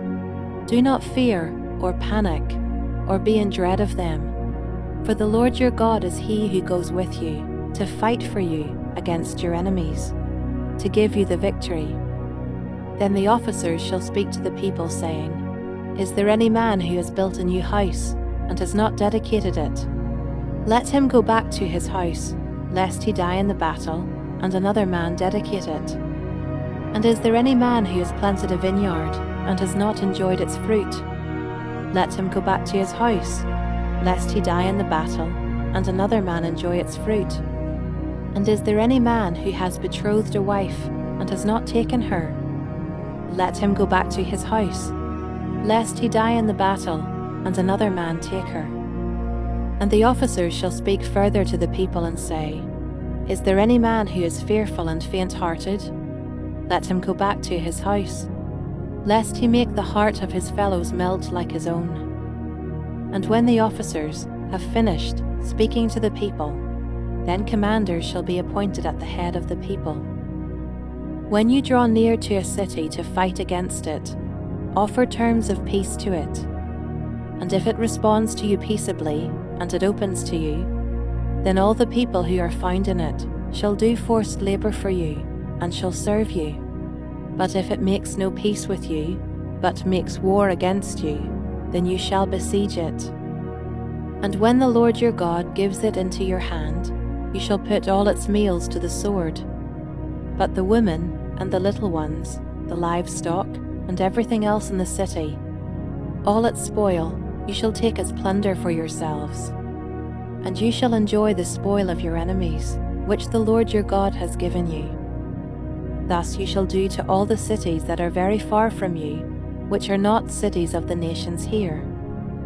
But in the cities of these peoples, that the Lord your God is giving you for an inheritance, you shall save alive nothing that breathes, but you shall devote them to complete destruction. The Hittites and the Amorites, the Canaanites and the Perizzites, the Hivites and the Jebusites, as the Lord your God has commanded, that they may not teach you to do according to all their abominable practices that they have done for their gods, and so you sin against the Lord your God.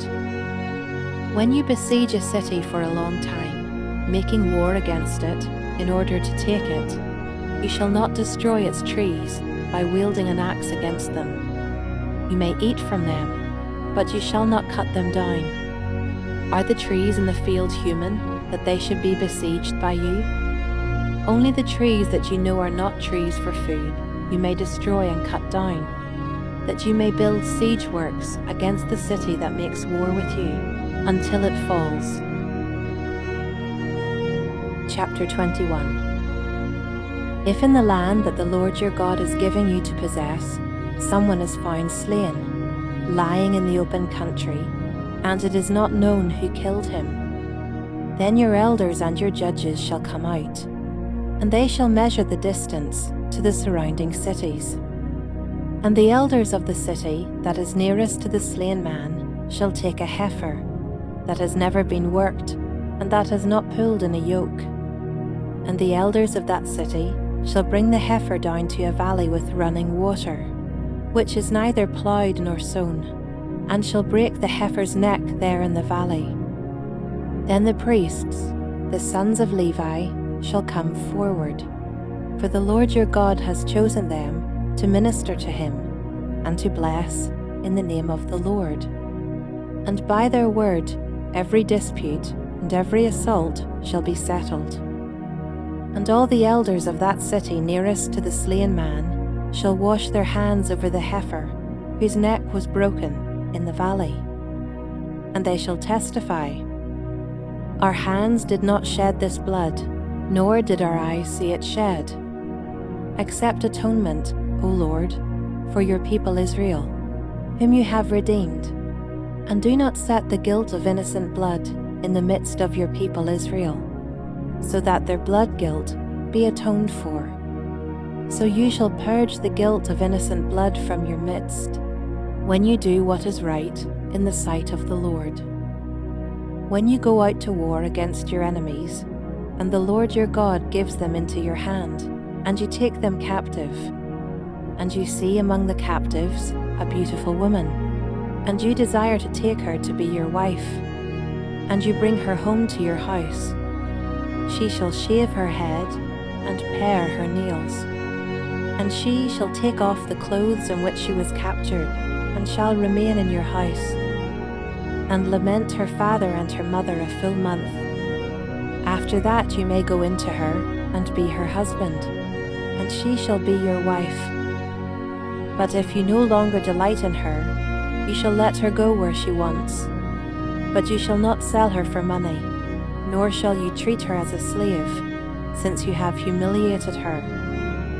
If a man has 2 wives, the one loved and the other unloved, and both the loved and the unloved have borne him children, and if the firstborn son belongs to the unloved, then on the day when he assigns his possessions as an inheritance to his sons, he may not treat the son of the loved as the firstborn in preference to the son of the unloved, who is the firstborn, but he shall acknowledge the firstborn, the son of the unloved, by giving him a double portion of all that he has, for he is the first fruits of his strength.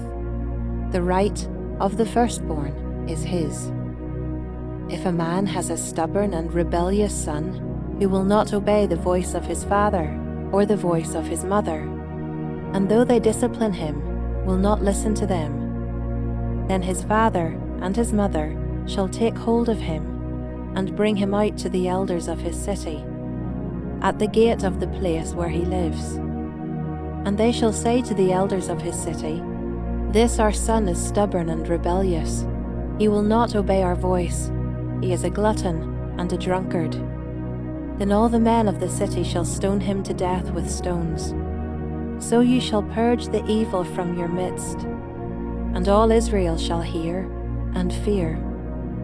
And if a man has committed a crime punishable by death, and he is put to death, and you hang him on a tree, his body shall not remain all night on the tree, but you shall bury him the same day, for a hanged man is cursed by God. You shall not defile your land that the Lord your God is giving you for an inheritance. Chapter 22. You shall not see your brother's ox or his sheep going astray and ignore them. You shall take them back to your brother. And if he does not live near you, and you do not know who he is, you shall bring it home to your house, and it shall stay with you until your brother seeks it. Then you shall restore it to him, and you shall do the same with his donkey, or with his garment, or with any lost thing of your brother's, which he loses and you find. You may not ignore it. You shall not see your brother's donkey or his ox fallen down by the way and ignore them. You shall help him to lift them up again. A woman shall not wear a man's garment, nor shall a man put on a woman's cloak, for whoever does these things is an abomination to the Lord your God. If you come across a bird's nest in any tree or on the ground, with young ones or eggs, and the mother sitting on the young or on the eggs, you shall not take the mother with the young. You shall let the mother go, but the young you may take for yourself, that it may go well with you, and that you may live long.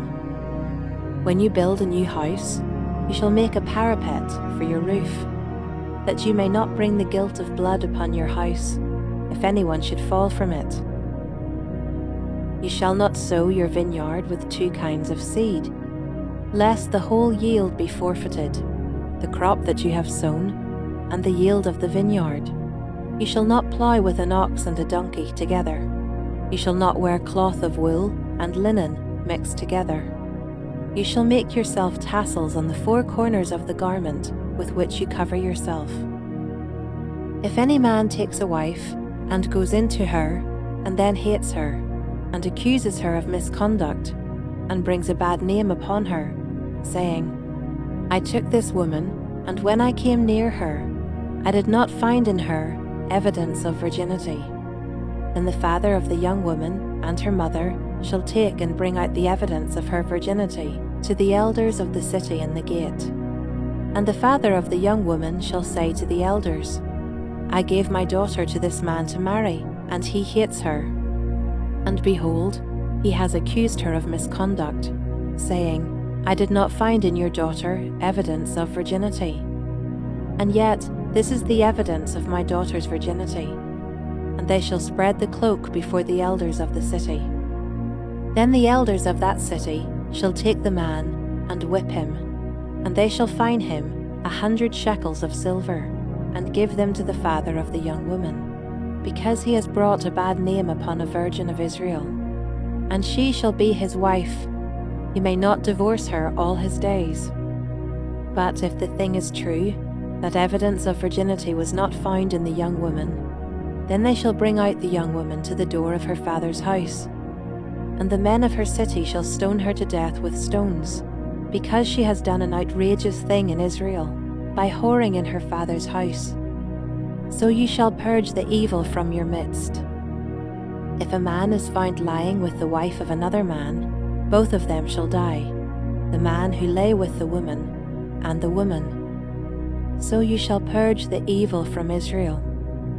If there is a betrothed virgin, and a man meets her in the city, and lies with her, then you shall bring them both out to the gate of that city, and you shall stone them to death with stones. The young woman, because she did not cry for help, though she was in the city, and the man because he violated his neighbor's wife. So you shall purge the evil from your midst. But if in the open country a man meets a young woman who is betrothed, and the man seizes her and lies with her, then only the man who lay with her shall die. But you shall do nothing to the young woman. She has committed no offense, punishable by death. For this case is like that of a man attacking and murdering his neighbor, because he met her in the open country, and though the betrothed young woman cried for help, there was no one to rescue her.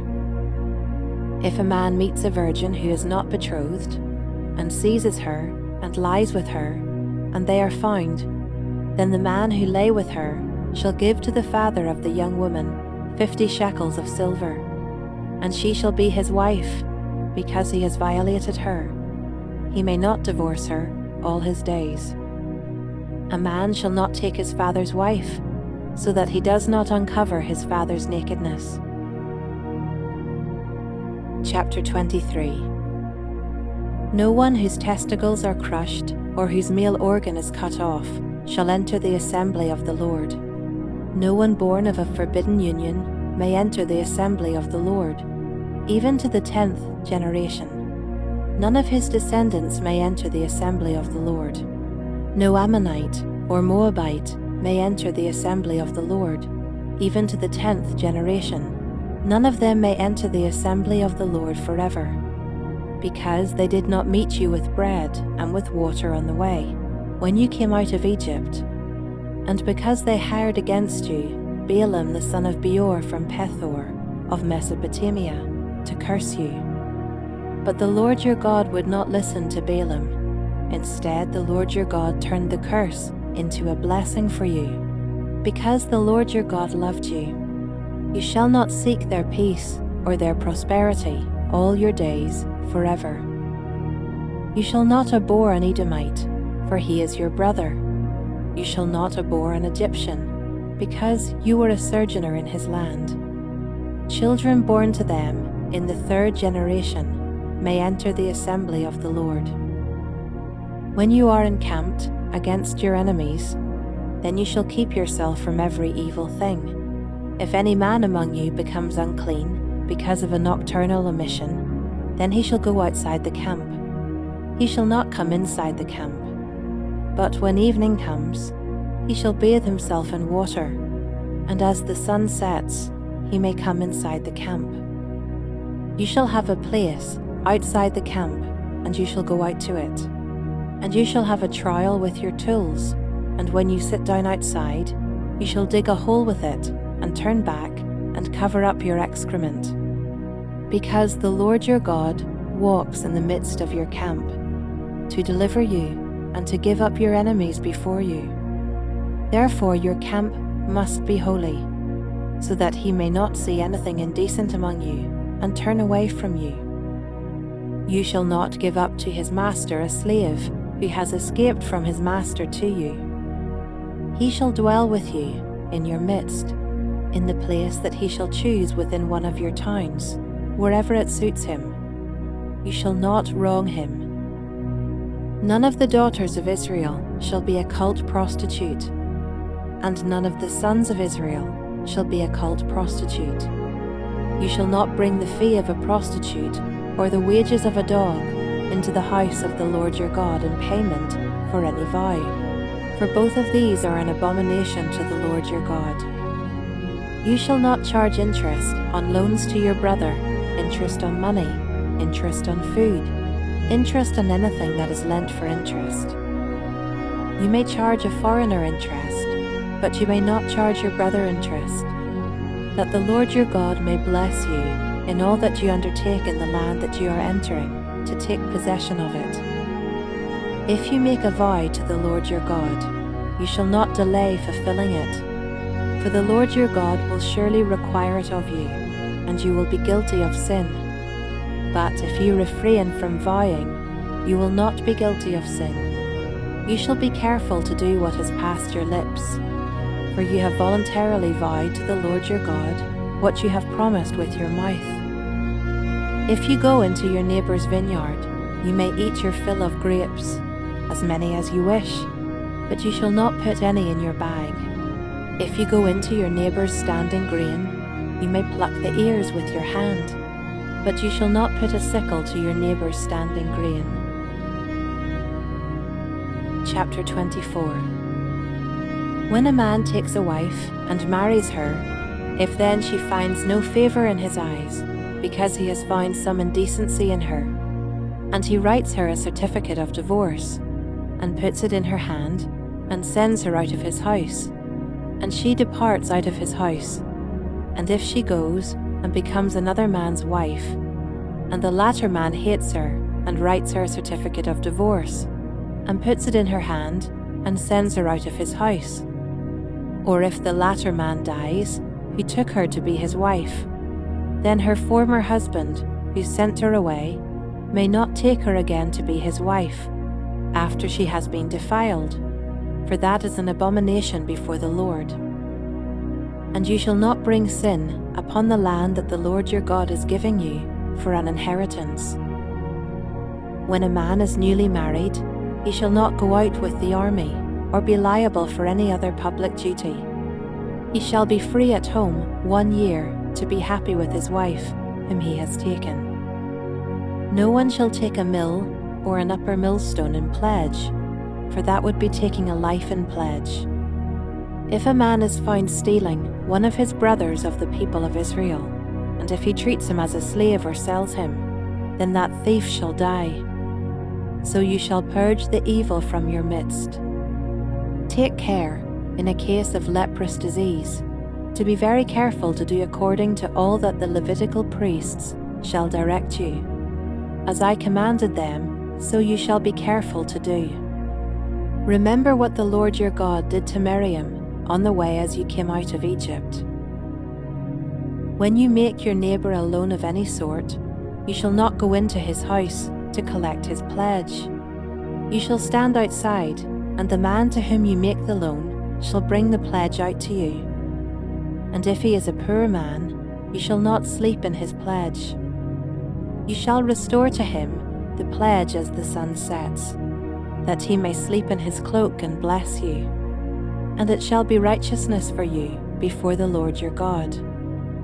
You shall not oppress a hired worker who is poor and needy, whether he is one of your brothers or one of the sojourners who are in your land within your towns.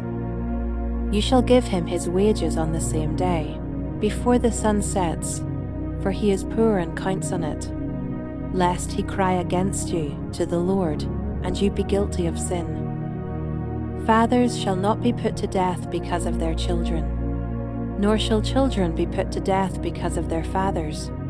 Each one shall be put to death for his own sin. You shall not pervert the justice due to the sojourner or to the fatherless, or take a widow's garment in pledge, but you shall remember that you were a slave in Egypt, and the Lord your God redeemed you from there. Therefore I command you to do this. When you reap your harvest in your field, and forget a sheaf in the field, you shall not go back to get it. It shall be for the sojourner, the fatherless, and the widow, that the Lord your God may bless you in all the work of your hands. When you beat your olive trees, you shall not go over them again. It shall be for the sojourner, the fatherless, and the widow. When you gather the grapes of your vineyard, you shall not strip it afterward. It shall be for the sojourner, the fatherless, and the widow. You shall remember that you were a slave in the land of Egypt. Therefore, I command you to do this. Chapter 25. If there is a dispute between men, and they come into court, and the judges decide between them, acquitting the innocent and condemning the guilty, then if the guilty man deserves to be beaten, the judge shall cause him to lie down, and be beaten in his presence, with a number of stripes in proportion to his offense. 40 stripes may be given him, but not more, lest, if one should go on to beat him with more stripes than these, your brother be degraded in your sight. You shall not muzzle an ox when it is treading out the grain. If brothers dwell together, and one of them dies and has no son, the wife of the dead man shall not be married outside the family to a stranger. Her husband's brother shall go into her, and take her as his wife, and perform the duty of a husband's brother to her. And the first son, whom she bears, shall succeed to the name of his dead brother, that his name may not be blotted out of Israel. And if the man does not wish to take his brother's wife, then his brother's wife shall go up to the gate to the elders and say, My husband's brother refuses to perpetuate his brother's name in Israel. He will not perform the duty of a husband's brother to me. Then the elders of his city shall call him and speak to him, and if he persists, saying, I do not wish to take her, then his brother's wife shall go up to him in the presence of the elders, and pull his sandal off his foot, and spit in his face. And she shall answer and say, So shall it be done to the man who does not build up his brother's house. And the name of his house shall be called in Israel, the house of him who had his sandal pulled off. When men fight with one another, and the wife of the one draws near to rescue her husband from the hand of him who is beating him, and puts out her hand and seizes him by the private parts, then you shall cut off her hand. Your eye shall have no pity. You shall not have in your bag 2 kinds of weights, a large and a small. You shall not have in your house 2 kinds of measures, a large and a small. A full and fair weight you shall have, a full and fair measure you shall have, that your days may be long in the land that the Lord your God is giving you. For all who do such things, all who act dishonestly, are an abomination to the Lord your God. Remember what Amalek did to you on the way as you came out of Egypt, how he attacked you on the way when you were faint and weary, and cut off your tail, those who were lagging behind you, and he did not fear God. Therefore, when the Lord your God has given you rest from all your enemies around you, in the land that the Lord your God is giving you for an inheritance to possess, you shall blot out the memory of Amalek from under heaven. You shall not forget. Chapter 26. When you come into the land that the Lord your God is giving you for an inheritance, and have taken possession of it, and live in it, you shall take some of the first of all the fruit of the ground, which you harvest from your land that the Lord your God is giving you, and you shall put it in a basket, and you shall go to the place that the Lord your God will choose, to make his name to dwell there. And you shall go to the priest who is in office at that time, and say to him, I declare today to the Lord your God that I have come into the land that the Lord swore to our fathers to give us.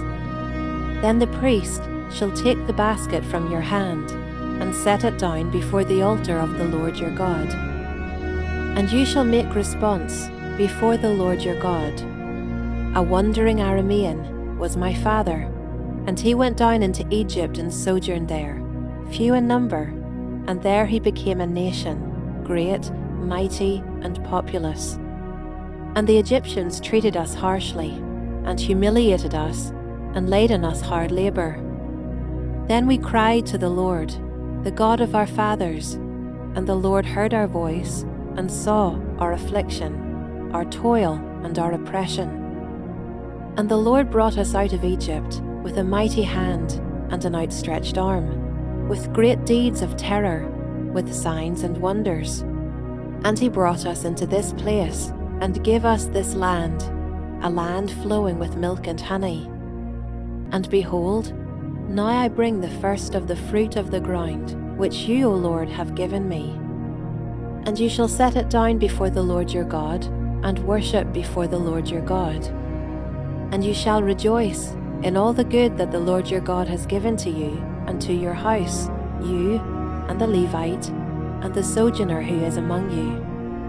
When you have finished paying all the tithe of your produce in the 3rd year, which is the year of tithing, giving it to the Levite, the sojourner, the fatherless, and the widow, so that they may eat within your towns and be filled. Then you shall say before the Lord your God, I have removed the sacred portion out of my house, and moreover, I have given it to the Levite, the sojourner, the fatherless, and the widow, according to all your commandment that you have commanded me. I have not transgressed any of your commandments, nor have I forgotten them. I have not eaten of the tithe while I was mourning, or removed any of it while I was unclean, or offered any of it to the dead. I have obeyed the voice of the Lord my God. I have done according to all that you have commanded me. Look down from your holy habitation, from heaven, and bless your people Israel, and the ground that you have given us, as you swore to our fathers, a land flowing with milk and honey. This day the Lord your God commands you to do these statutes and rules. You shall therefore be careful to do them with all your heart and with all your soul. You have declared today that the Lord is your God, and that you will walk in his ways, and keep his statutes and his commandments and his rules, and will obey his voice. And the Lord has declared today that you are a people for his treasured possession, as he has promised you, and that you are to keep all his commandments, and that he will set you in praise and in fame and in honor, high above all nations that he has made, and that you shall be a people holy to the Lord your God, as he promised. Chapter 27. Now Moses and the elders of Israel commanded the people, saying, Keep the whole commandment that I command you today, and on the day you cross over the Jordan to the land that the Lord your God is giving you, you shall set up large stones and plaster them with plaster, and you shall write on them all the words of this law when you cross over to enter the land that the Lord your God is giving you, a land flowing with milk and honey, as the Lord, the God of your fathers, has promised you. And when you have crossed over the Jordan, you shall set up these stones, concerning which I command you today, on Mount Ebal, and you shall plaster them with plaster. And there you shall build an altar to the Lord your God, an altar of stones. You shall wield no iron tool on them, you shall build an altar to the Lord your God of uncut stones. And you shall offer burnt offerings on it to the Lord your God, and you shall sacrifice peace offerings, and shall eat there, and you shall rejoice before the Lord your God. And you shall write on the stones all the words of this law very plainly. Then Moses and the Levitical priests said to all Israel, Keep silence and hear, O Israel. This day you have become the people of the Lord your God. You shall therefore obey the voice of the Lord your God, keeping his commandments and his statutes, which I command you today. That day Moses charged the people, saying, When you have crossed over the Jordan, these shall stand on Mount Gerizim to bless the people: Simeon, Levi, Judah, Issachar, Joseph, and Benjamin. And these shall stand on Mount Ebal for the curse: Reuben, Gad, Asher, Zebulun, Dan, and Naphtali. And the Levites shall declare to all the men of Israel in a loud voice, Cursed be the man who makes a carved or cast metal image, an abomination to the Lord, a thing made by the hands of a craftsman, and sets it up in secret. And all the people shall answer and say, Amen. Cursed be anyone who dishonors his father or his mother. And all the people shall say, Amen. Cursed be anyone who moves his neighbor's landmark. And all the people shall say, Amen. Cursed be anyone who misleads a blind man on the road. And all the people shall say, Amen. Cursed be anyone who perverts the justice due to the sojourner, the fatherless, and the widow. And all the people shall say, Amen. Cursed be anyone who lies with his father's wife, because he has uncovered his father's nakedness. And all the people shall say, Amen. Cursed be anyone who lies with any kind of animal. And all the people shall say, Amen. Cursed be anyone who lies with his sister, whether the daughter of his father or the daughter of his mother. And all the people shall say, Amen. Cursed be anyone who lies with his mother-in-law. And all the people shall say, Amen. Cursed be anyone who strikes down his neighbor in secret. And all the people shall say, Amen. Cursed be anyone who takes a bribe to shed innocent blood. And all the people shall say, Amen. Cursed be anyone who does not confirm the words of this law by doing them. And all the people shall say, Amen. Chapter 28. And if you faithfully obey the voice of the Lord your God, being careful to do all his commandments that I command you today, the Lord your God will set you high above all the nations of the earth. And all these blessings shall come upon you and overtake you, if you obey the voice of the Lord your God.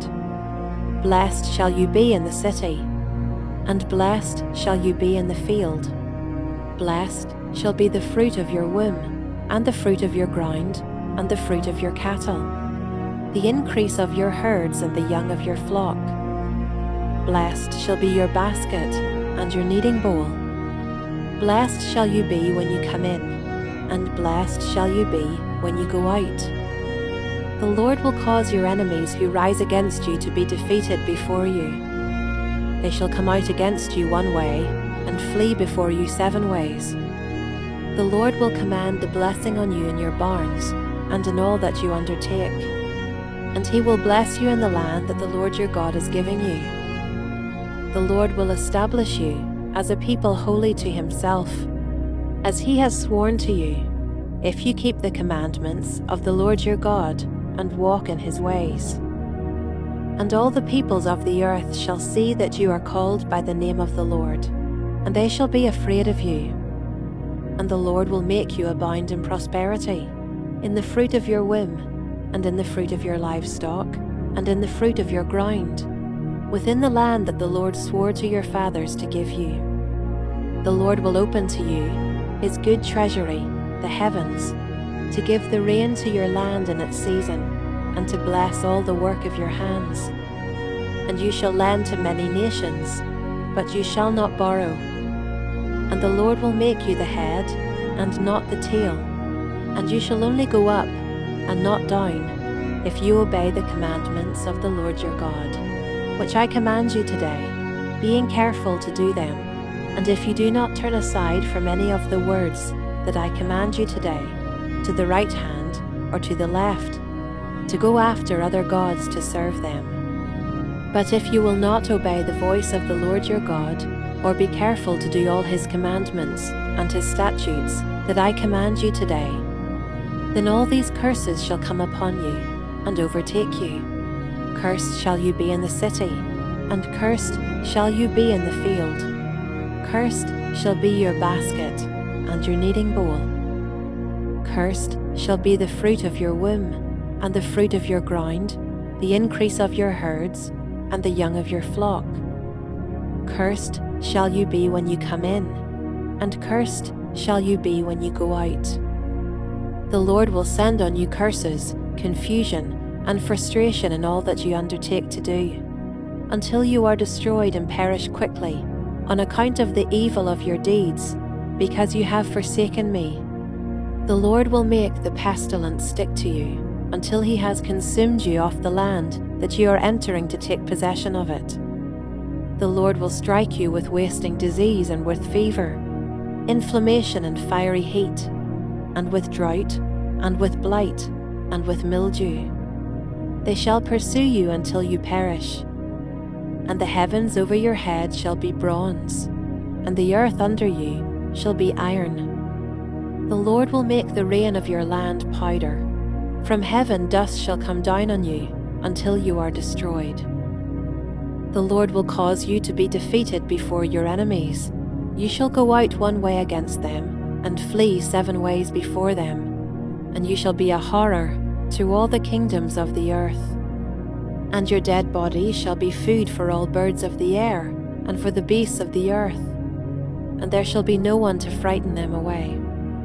The Lord will strike you with the boils of Egypt, and with tumors, and scabs, and itch, of which you cannot be healed.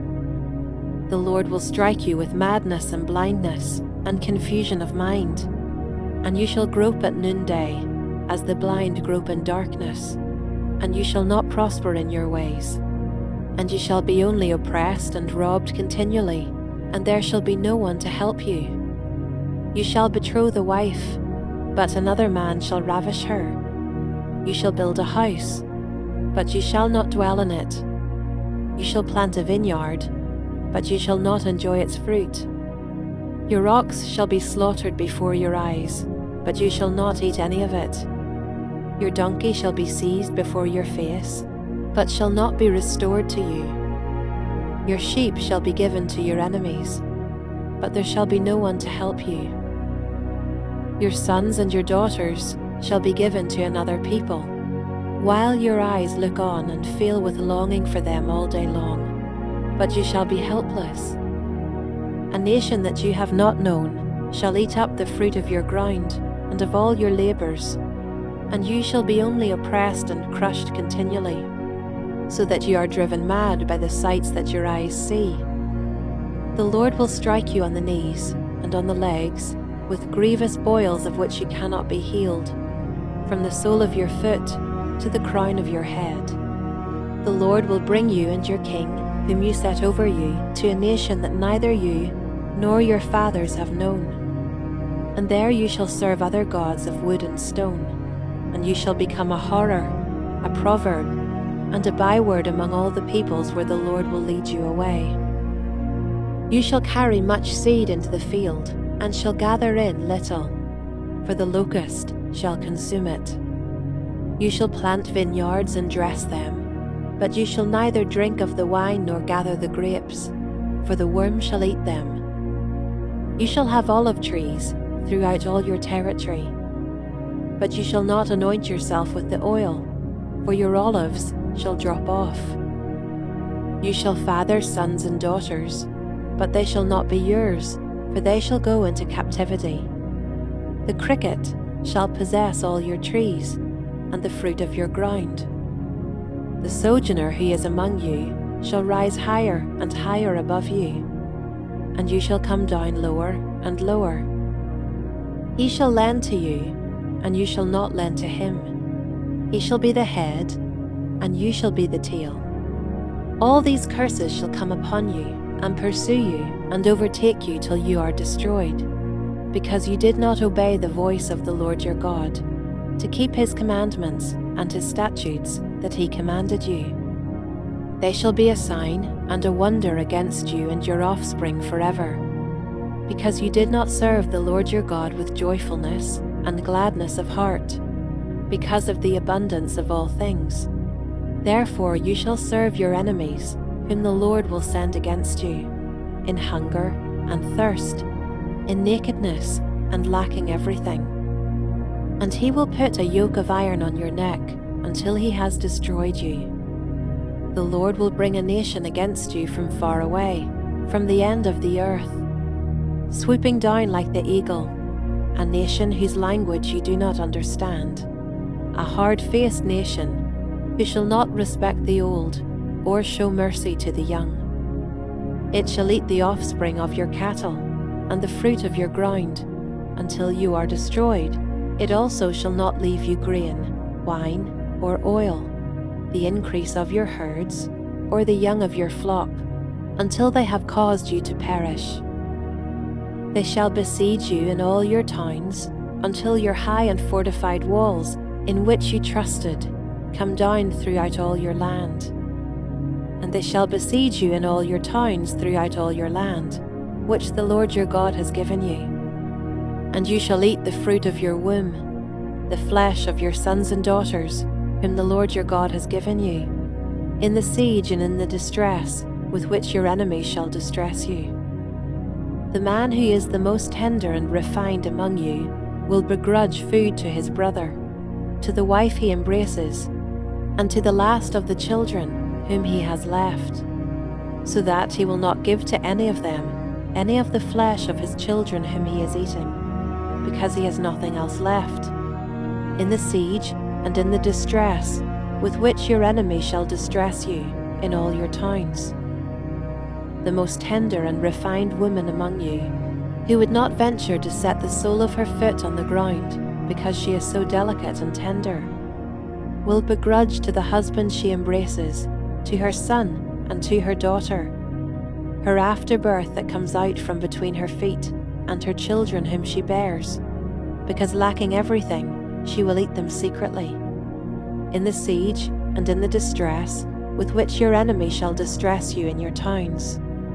If you are not careful to do all the words of this law that are written in this book, that you may fear this glorious and awesome name, the Lord your God, then the Lord will bring on you and your offspring extraordinary afflictions, afflictions severe and lasting, and sicknesses grievous and lasting.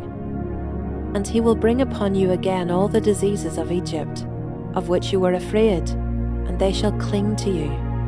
Every sickness also, and every affliction that is not recorded in the book of this law, the Lord will bring upon you, until you are destroyed. Whereas you were as numerous as the stars of heaven, you shall be left few in number, because you did not obey the voice of the Lord your God.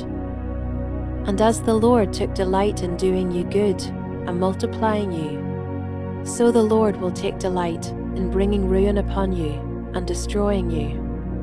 And you shall be plucked off the land that you are entering to take possession of it. And the Lord will scatter you among all the peoples, from one end of the earth to the other. And there you shall serve other gods of wood and stone, which neither you nor your fathers have known. And among these nations you shall find no respite, and there shall be no resting place for the sole of your foot. But the Lord will give you there a trembling heart, and failing eyes, and a languishing soul. Your life shall hang in doubt before you. Night and day you shall be in dread, and have no assurance of your life. In the morning you shall say, if only it were evening. And at evening you shall say, If only it were morning, because of the dread that your heart shall feel, and the sights that your eyes shall see. And the Lord will bring you back in ships to Egypt, a journey that I promised that you should never make again. And there you shall offer yourselves for sale to your enemies as male and female slaves, but there will be no buyer. Chapter 29. These are the words of the covenant that the Lord commanded Moses to make with the people of Israel in the land of Moab, besides the covenant that he had made with them at Horeb. And Moses summoned all Israel and said to them, You have seen all that the Lord did before your eyes in the land of Egypt, to Pharaoh and to all his servants and to all his land, the great trials that your eyes saw, the signs and those great wonders. But to this day the Lord has not given you a heart to understand, or eyes to see, or ears to hear. I have led you 40 years in the wilderness. Your clothes have not worn out on you, and your sandals have not worn off your feet. You have not eaten bread, and you have not drunk wine or strong drink, that you may know that I am the Lord your God. And when you came to this place, Sihon the king of Heshbon, and Og the king of Bashan, came out against us to battle. But we defeated them. We took their land, and gave it for an inheritance to the Reubenites, the Gadites, and the half-tribe of the Manassites. Therefore keep the words of this covenant, and do them, that you may prosper in all that you do. You are standing today, all of you, before the Lord your God, the heads of your tribes, your elders, and your officers, all the men of Israel, your little ones, your wives, and the sojourner who is in your camp, from the one who chops your wood to the one who draws your water, so that you may enter into the sworn covenant of the Lord your God, which the Lord your God is making with you today, that he may establish you today as his people, and that he may be your God, as he promised you, and as he swore to your fathers, to Abraham, to Isaac, and to Jacob. It is not with you alone that I am making this sworn covenant, but with whoever is standing here with us today before the Lord our God, and with whoever is not here with us today. You know how we lived in the land of Egypt, and how we came through the midst of the nations through which you passed. And you have seen their detestable things, their idols of wood and stone, of silver and gold, which were among them. Beware lest there be among you a man or woman or clan or tribe whose heart is turning away today from the Lord our God, to go and serve the gods of those nations. Beware lest there be among you a root bearing poisonous and bitter fruit, one who, when he hears the words of this sworn covenant, blesses himself in his heart, saying, I shall be safe, though I walk in the stubbornness of my heart. This will lead to the sweeping away of moist and dry alike. The Lord will not be willing to forgive him, but rather the anger of the Lord and his jealousy will smoke against that man. And the curses written in this book will settle upon him. And the Lord will blot out his name from under heaven, and the Lord will single him out from all the tribes of Israel for calamity, in accordance with all the curses of the covenant written in this book of the law. And the next generation, your children who rise up after you, and the foreigner who comes from a far land, will say, when they see the afflictions of that land, and the sicknesses with which the Lord has made it sick, the whole land burnt out with brimstone and salt, nothing sown and nothing growing, where no plant can sprout, an overthrow like that of Sodom and Gomorrah, Admah and Zeboim, which the Lord overthrew in his anger and wrath. All the nations will say, Why has the Lord done thus to this land? What caused the heat of this great anger? Then people will say, It is because they abandoned the covenant of the Lord, the God of their fathers, which he made with them when he brought them out of the land of Egypt, and went and served other gods and worshipped them. gods whom they had not known, and whom he had not allotted to them. Therefore the anger of the Lord was kindled against this land, bringing upon it all the curses written in this book. And the Lord uprooted them from their land in anger and fury and great wrath, and cast them into another land, as they are this day. The secret things belong to the Lord our God, but the things that are revealed belong to us and to our children forever, that we may do all the words of this law. Chapter 30. And when all these things come upon you, the blessing and the curse, which I have set before you, and you call them to mind among all the nations where the Lord your God has driven you, and return to the Lord your God, you and your children, and obey his voice in all that I command you today, with all your heart and with all your soul, then the Lord your God will restore your fortunes and have mercy on you, and he will gather you again from all the peoples where the Lord your God has scattered you. If your outcasts are in the uttermost parts of heaven, from there the Lord your God will gather you, and from there he will take you. And the Lord your God will bring you into the land that your fathers possessed, that you may possess it. And he will make you more prosperous and numerous than your fathers. And the Lord your God will circumcise your heart and the heart of your offspring, so that you will love the Lord your God with all your heart and with all your soul, that you may live. And the Lord your God will put all these curses on your foes and enemies who persecuted you. And you shall again obey the voice of the Lord, and keep all his commandments that I command you today. The Lord your God will make you abundantly prosperous in all the work of your hand, in the fruit of your womb, and in the fruit of your cattle, and in the fruit of your ground. For the Lord will again take delight in prospering you, as he took delight in your fathers, when you obey the voice of the Lord your God, to keep his commandments and his statutes that are written in this book of the law, when you turn to the Lord your God with all your heart and with all your soul. For this commandment that I command you today is not too hard for you, neither is it far off. It is not in heaven, that you should say, who will ascend to heaven for us and bring it to us, that we may hear it and do it? Neither is it beyond the sea, that you should say, who will go over the sea for us and bring it to us, that we may hear it and do it? But the word is very near you. It is in your mouth and in your heart, so that you can do it. See, I have set before you today life and good, death and evil.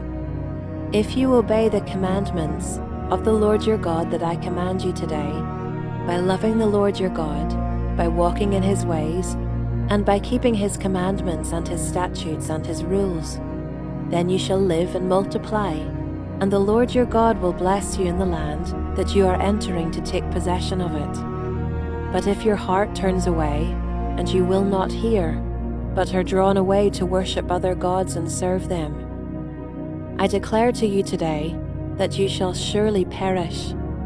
You shall not live long in the land that you are going over the Jordan to enter and possess. I call heaven and earth to witness against you today, that I have set before you life and death, blessing and curse. Therefore choose life, that you and your offspring may live, loving the Lord your God, obeying his voice, and holding fast to him. For he is your life and length of days, that you may dwell in the land that the Lord swore to your fathers, to Abraham, to Isaac, and to Jacob, to give them. Chapter 31. So Moses continued to speak these words to all Israel. And he said to them, I am 120 years old today. I am no longer able to go out and come in. The Lord has said to me, you shall not go over this Jordan. The Lord your God himself will go over before you. He will destroy these nations before you, so that you shall dispossess them. And Joshua will go over at your head, as the Lord has spoken. And the Lord will do to them as he did to Sihon, and Og, the kings of the Amorites, and to their land when he destroyed them. And the Lord will give them over to you, and you shall do to them according to the whole commandment that I have commanded you. Be strong and courageous. Do not fear or be in dread of them, for it is the Lord your God who goes with you. He will not leave you or forsake you. Then Moses summoned Joshua and said to him in the sight of all Israel, Be strong and courageous, for you shall go with this people into the land that the Lord has sworn to their fathers to give them, and you shall put them in possession of it. It is the Lord who goes before you. He will be with you. He will not leave you or forsake you. Do not fear or be dismayed. Then Moses wrote this law and gave it to the priests, the sons of Levi, who carried the ark of the covenant of the Lord, and to all the elders of Israel. And Moses commanded them, at the end of every 7 years, at the set time in the year of release, at the Feast of Booths, when all Israel comes to appear before the Lord your God at the place that he will choose, you shall read this law before all Israel in their hearing. Assemble the people, men, women, and little ones, and the sojourner within your towns, that they may hear and learn to fear the Lord your God, and be careful to do all the words of this law, and that their children, who have not known it, may hear and learn to fear the Lord your God, as long as you live in the land that you are going over the Jordan to possess. And the Lord said to Moses, Behold, the days approach when you must die. Call Joshua and present yourselves in the tent of meeting, that I may commission him. And Moses and Joshua went and presented themselves in the tent of meeting, and the Lord appeared in the tent in a pillar of cloud, and the pillar of cloud stood over the entrance of the tent. And the Lord said to Moses, Behold, you are about to lie down with your fathers. Then this people will rise and whore after the foreign gods among them in the land that they are entering. And they will forsake me and break my covenant that I have made with them. Then my anger will be kindled against them in that day, and I will forsake them and hide my face from them, and they will be devoured. And many evils and troubles will come upon them, so that they will say in that day, Have not these evils come upon us, because our God is not among us? And I will surely hide my face in that day, because of all the evil that they have done, because they have turned to other gods. Now therefore write this song and teach it to the people of Israel. Put it in their mouths, that this song may be a witness for me against the people of Israel. For when I have brought them into the land flowing with milk and honey, which I swore to give to their fathers, and they have eaten, and are full, and grown fat, they will turn to other gods and serve them, and despise me and break my covenant. And when many evils and troubles have come upon them, this song shall confront them as a witness, for it will live unforgotten in the mouths of their offspring. For I know what they are inclined to do even today, before I have brought them into the land that I swore to give. So Moses wrote this song the same day and taught it to the people of Israel. And the Lord commissioned Joshua the son of Nun and said, Be strong and courageous, for you shall bring the people of Israel into the land that I swore to give them. I will be with you. When Moses had finished writing the words of this law in a book to the very end, Moses commanded the Levites, who carried the ark of the covenant of the Lord, Take this book of the law, and put it by the side of the ark of the covenant of the Lord your God, that it may be there for a witness against you. For I know how rebellious and stubborn you are. Behold, even today, while I am yet alive with you, you have been rebellious against the Lord. How much more after my death? Assemble to me all the elders of your tribes and your officers, that I may speak these words in their ears, and call heaven and earth to witness against them. For I know that after my death you will surely act corruptly, and turn aside from the way that I have commanded you. And in the days to come, evil will befall you, because you will do what is evil in the sight of the Lord, provoking him to anger through the work of your hands. Then Moses spoke the words of this song until they were finished, in the ears of all the assembly of Israel. Chapter 32. Give ear, O heavens, and I will speak, and let the earth hear the words of my mouth.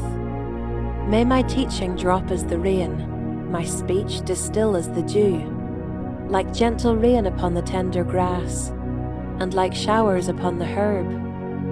For I will proclaim the name of the Lord, ascribe greatness to our God. The rock, his work is perfect, for all his ways are justice. A God of faithfulness and without iniquity, just and upright is he.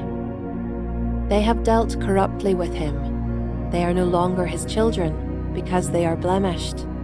They are a crooked and twisted generation. Do you thus repay the Lord, you foolish and senseless people? Is not he your Father, who created you, who made you and established you? Remember the days of old. Consider the years of many generations. Ask your father, and he will show you, your elders, and they will tell you. When the Most High gave to the nations their inheritance, when he divided mankind, he fixed the borders of the peoples, according to the number of the sons of God. But the Lord's portion is his people, Jacob, his allotted heritage. He found him in a desert land, and in the howling waste of the wilderness. He encircled him, he cared for him, he kept him as the apple of his eye. Like an eagle that stirs up its nest, that flutters over its young, spreading out its wings, catching them, bearing them on its pinions.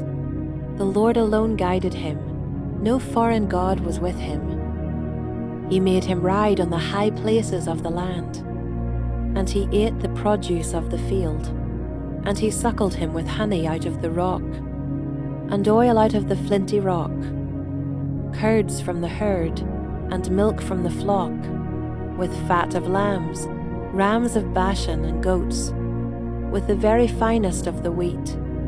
And you drank foaming wine made from the blood of the grape. But Jeshurun grew fat, and kicked. You grew fat, stout, and sleek. Then he forsook God who made him, and scoffed at the rock of his salvation. They stirred him to jealousy with strange gods. With abominations they provoked him to anger. They sacrificed to demons that were no gods, to gods they had never known, to new gods that had come recently, whom your fathers had never dreaded. You were unmindful of the rock that bore you, and you forgot the God who gave you birth. The Lord saw it and spurned them, because of the provocation of his sons and his daughters. And he said, I will hide my face from them. I will see what their end will be, for they are a perverse generation, children in whom is no faithfulness. They have made me jealous with what is no God. They have provoked me to anger with their idols. So I will make them jealous with those who are no people. I will provoke them to anger with a foolish nation. For a fire is kindled by my anger, and it burns to the depths of Sheol, devours the earth and its increase, and sets on fire the foundations of the mountains. And I will heap disasters upon them. I will spend my arrows on them. They shall be wasted with hunger, and devoured by plague, and poisonous pestilence. I will send the teeth of beasts against them, with the venom of things that crawl in the dust.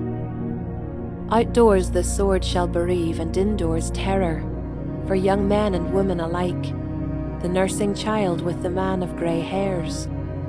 I would have said, I will cut them to pieces, I will wipe them from human memory.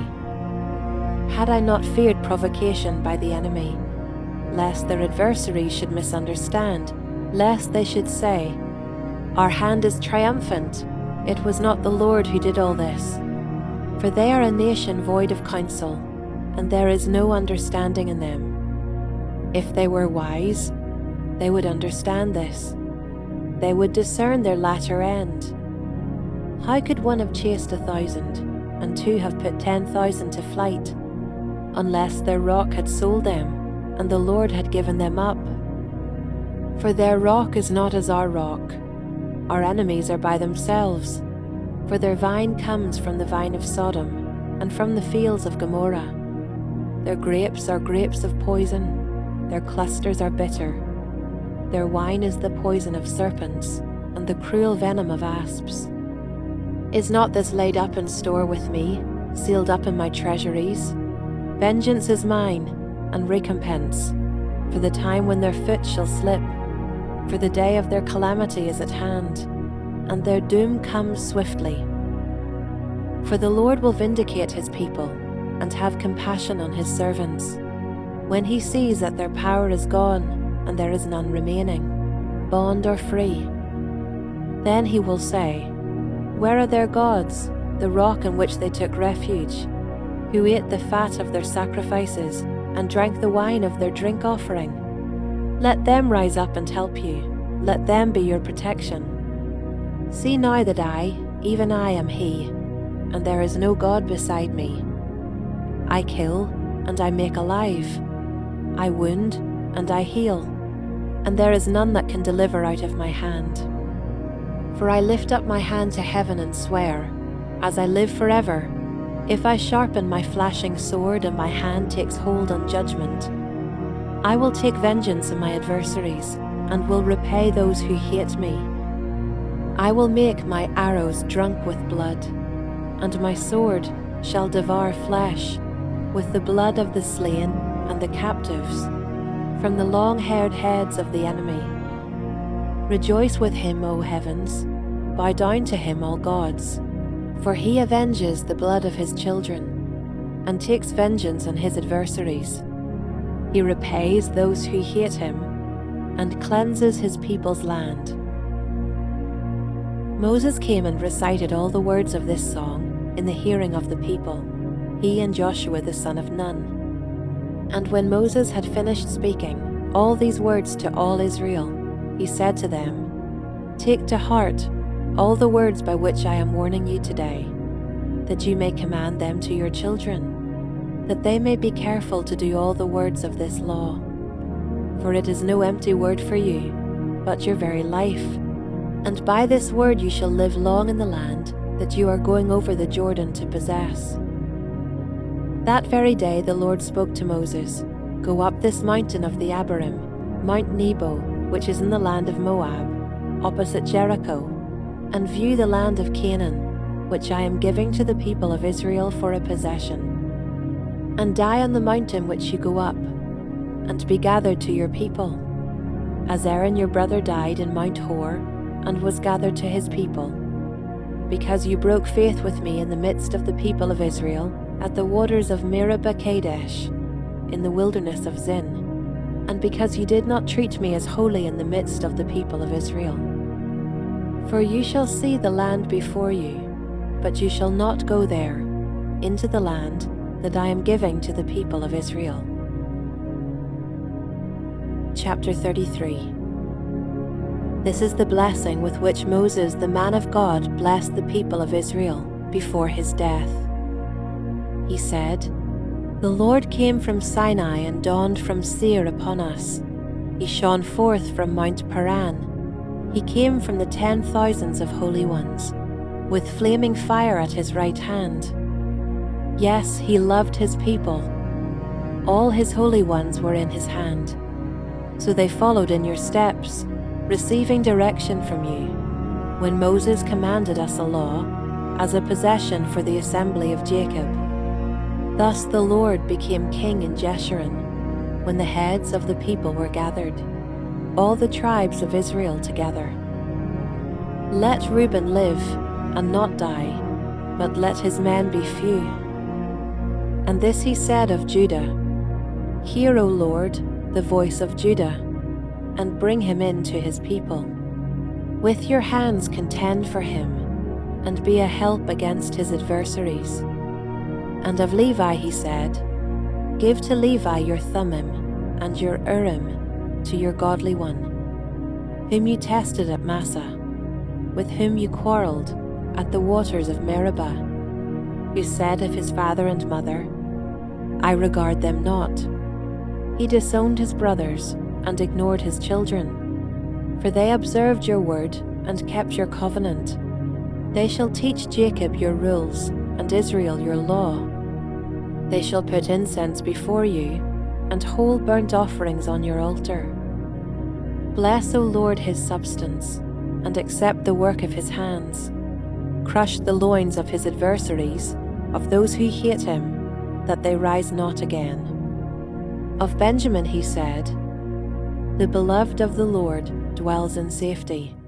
The high God surrounds him all day long, and dwells between his shoulders.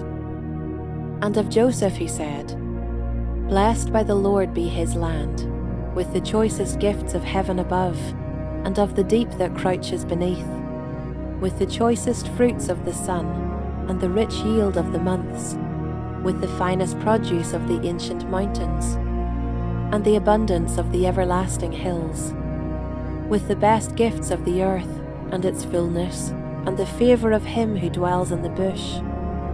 May these rest on the head of Joseph, on the pate of him who is prince among his brothers. A firstborn bull, he has majesty, and his horns are the horns of a wild ox. With them he shall gore the peoples, all of them, to the ends of the earth.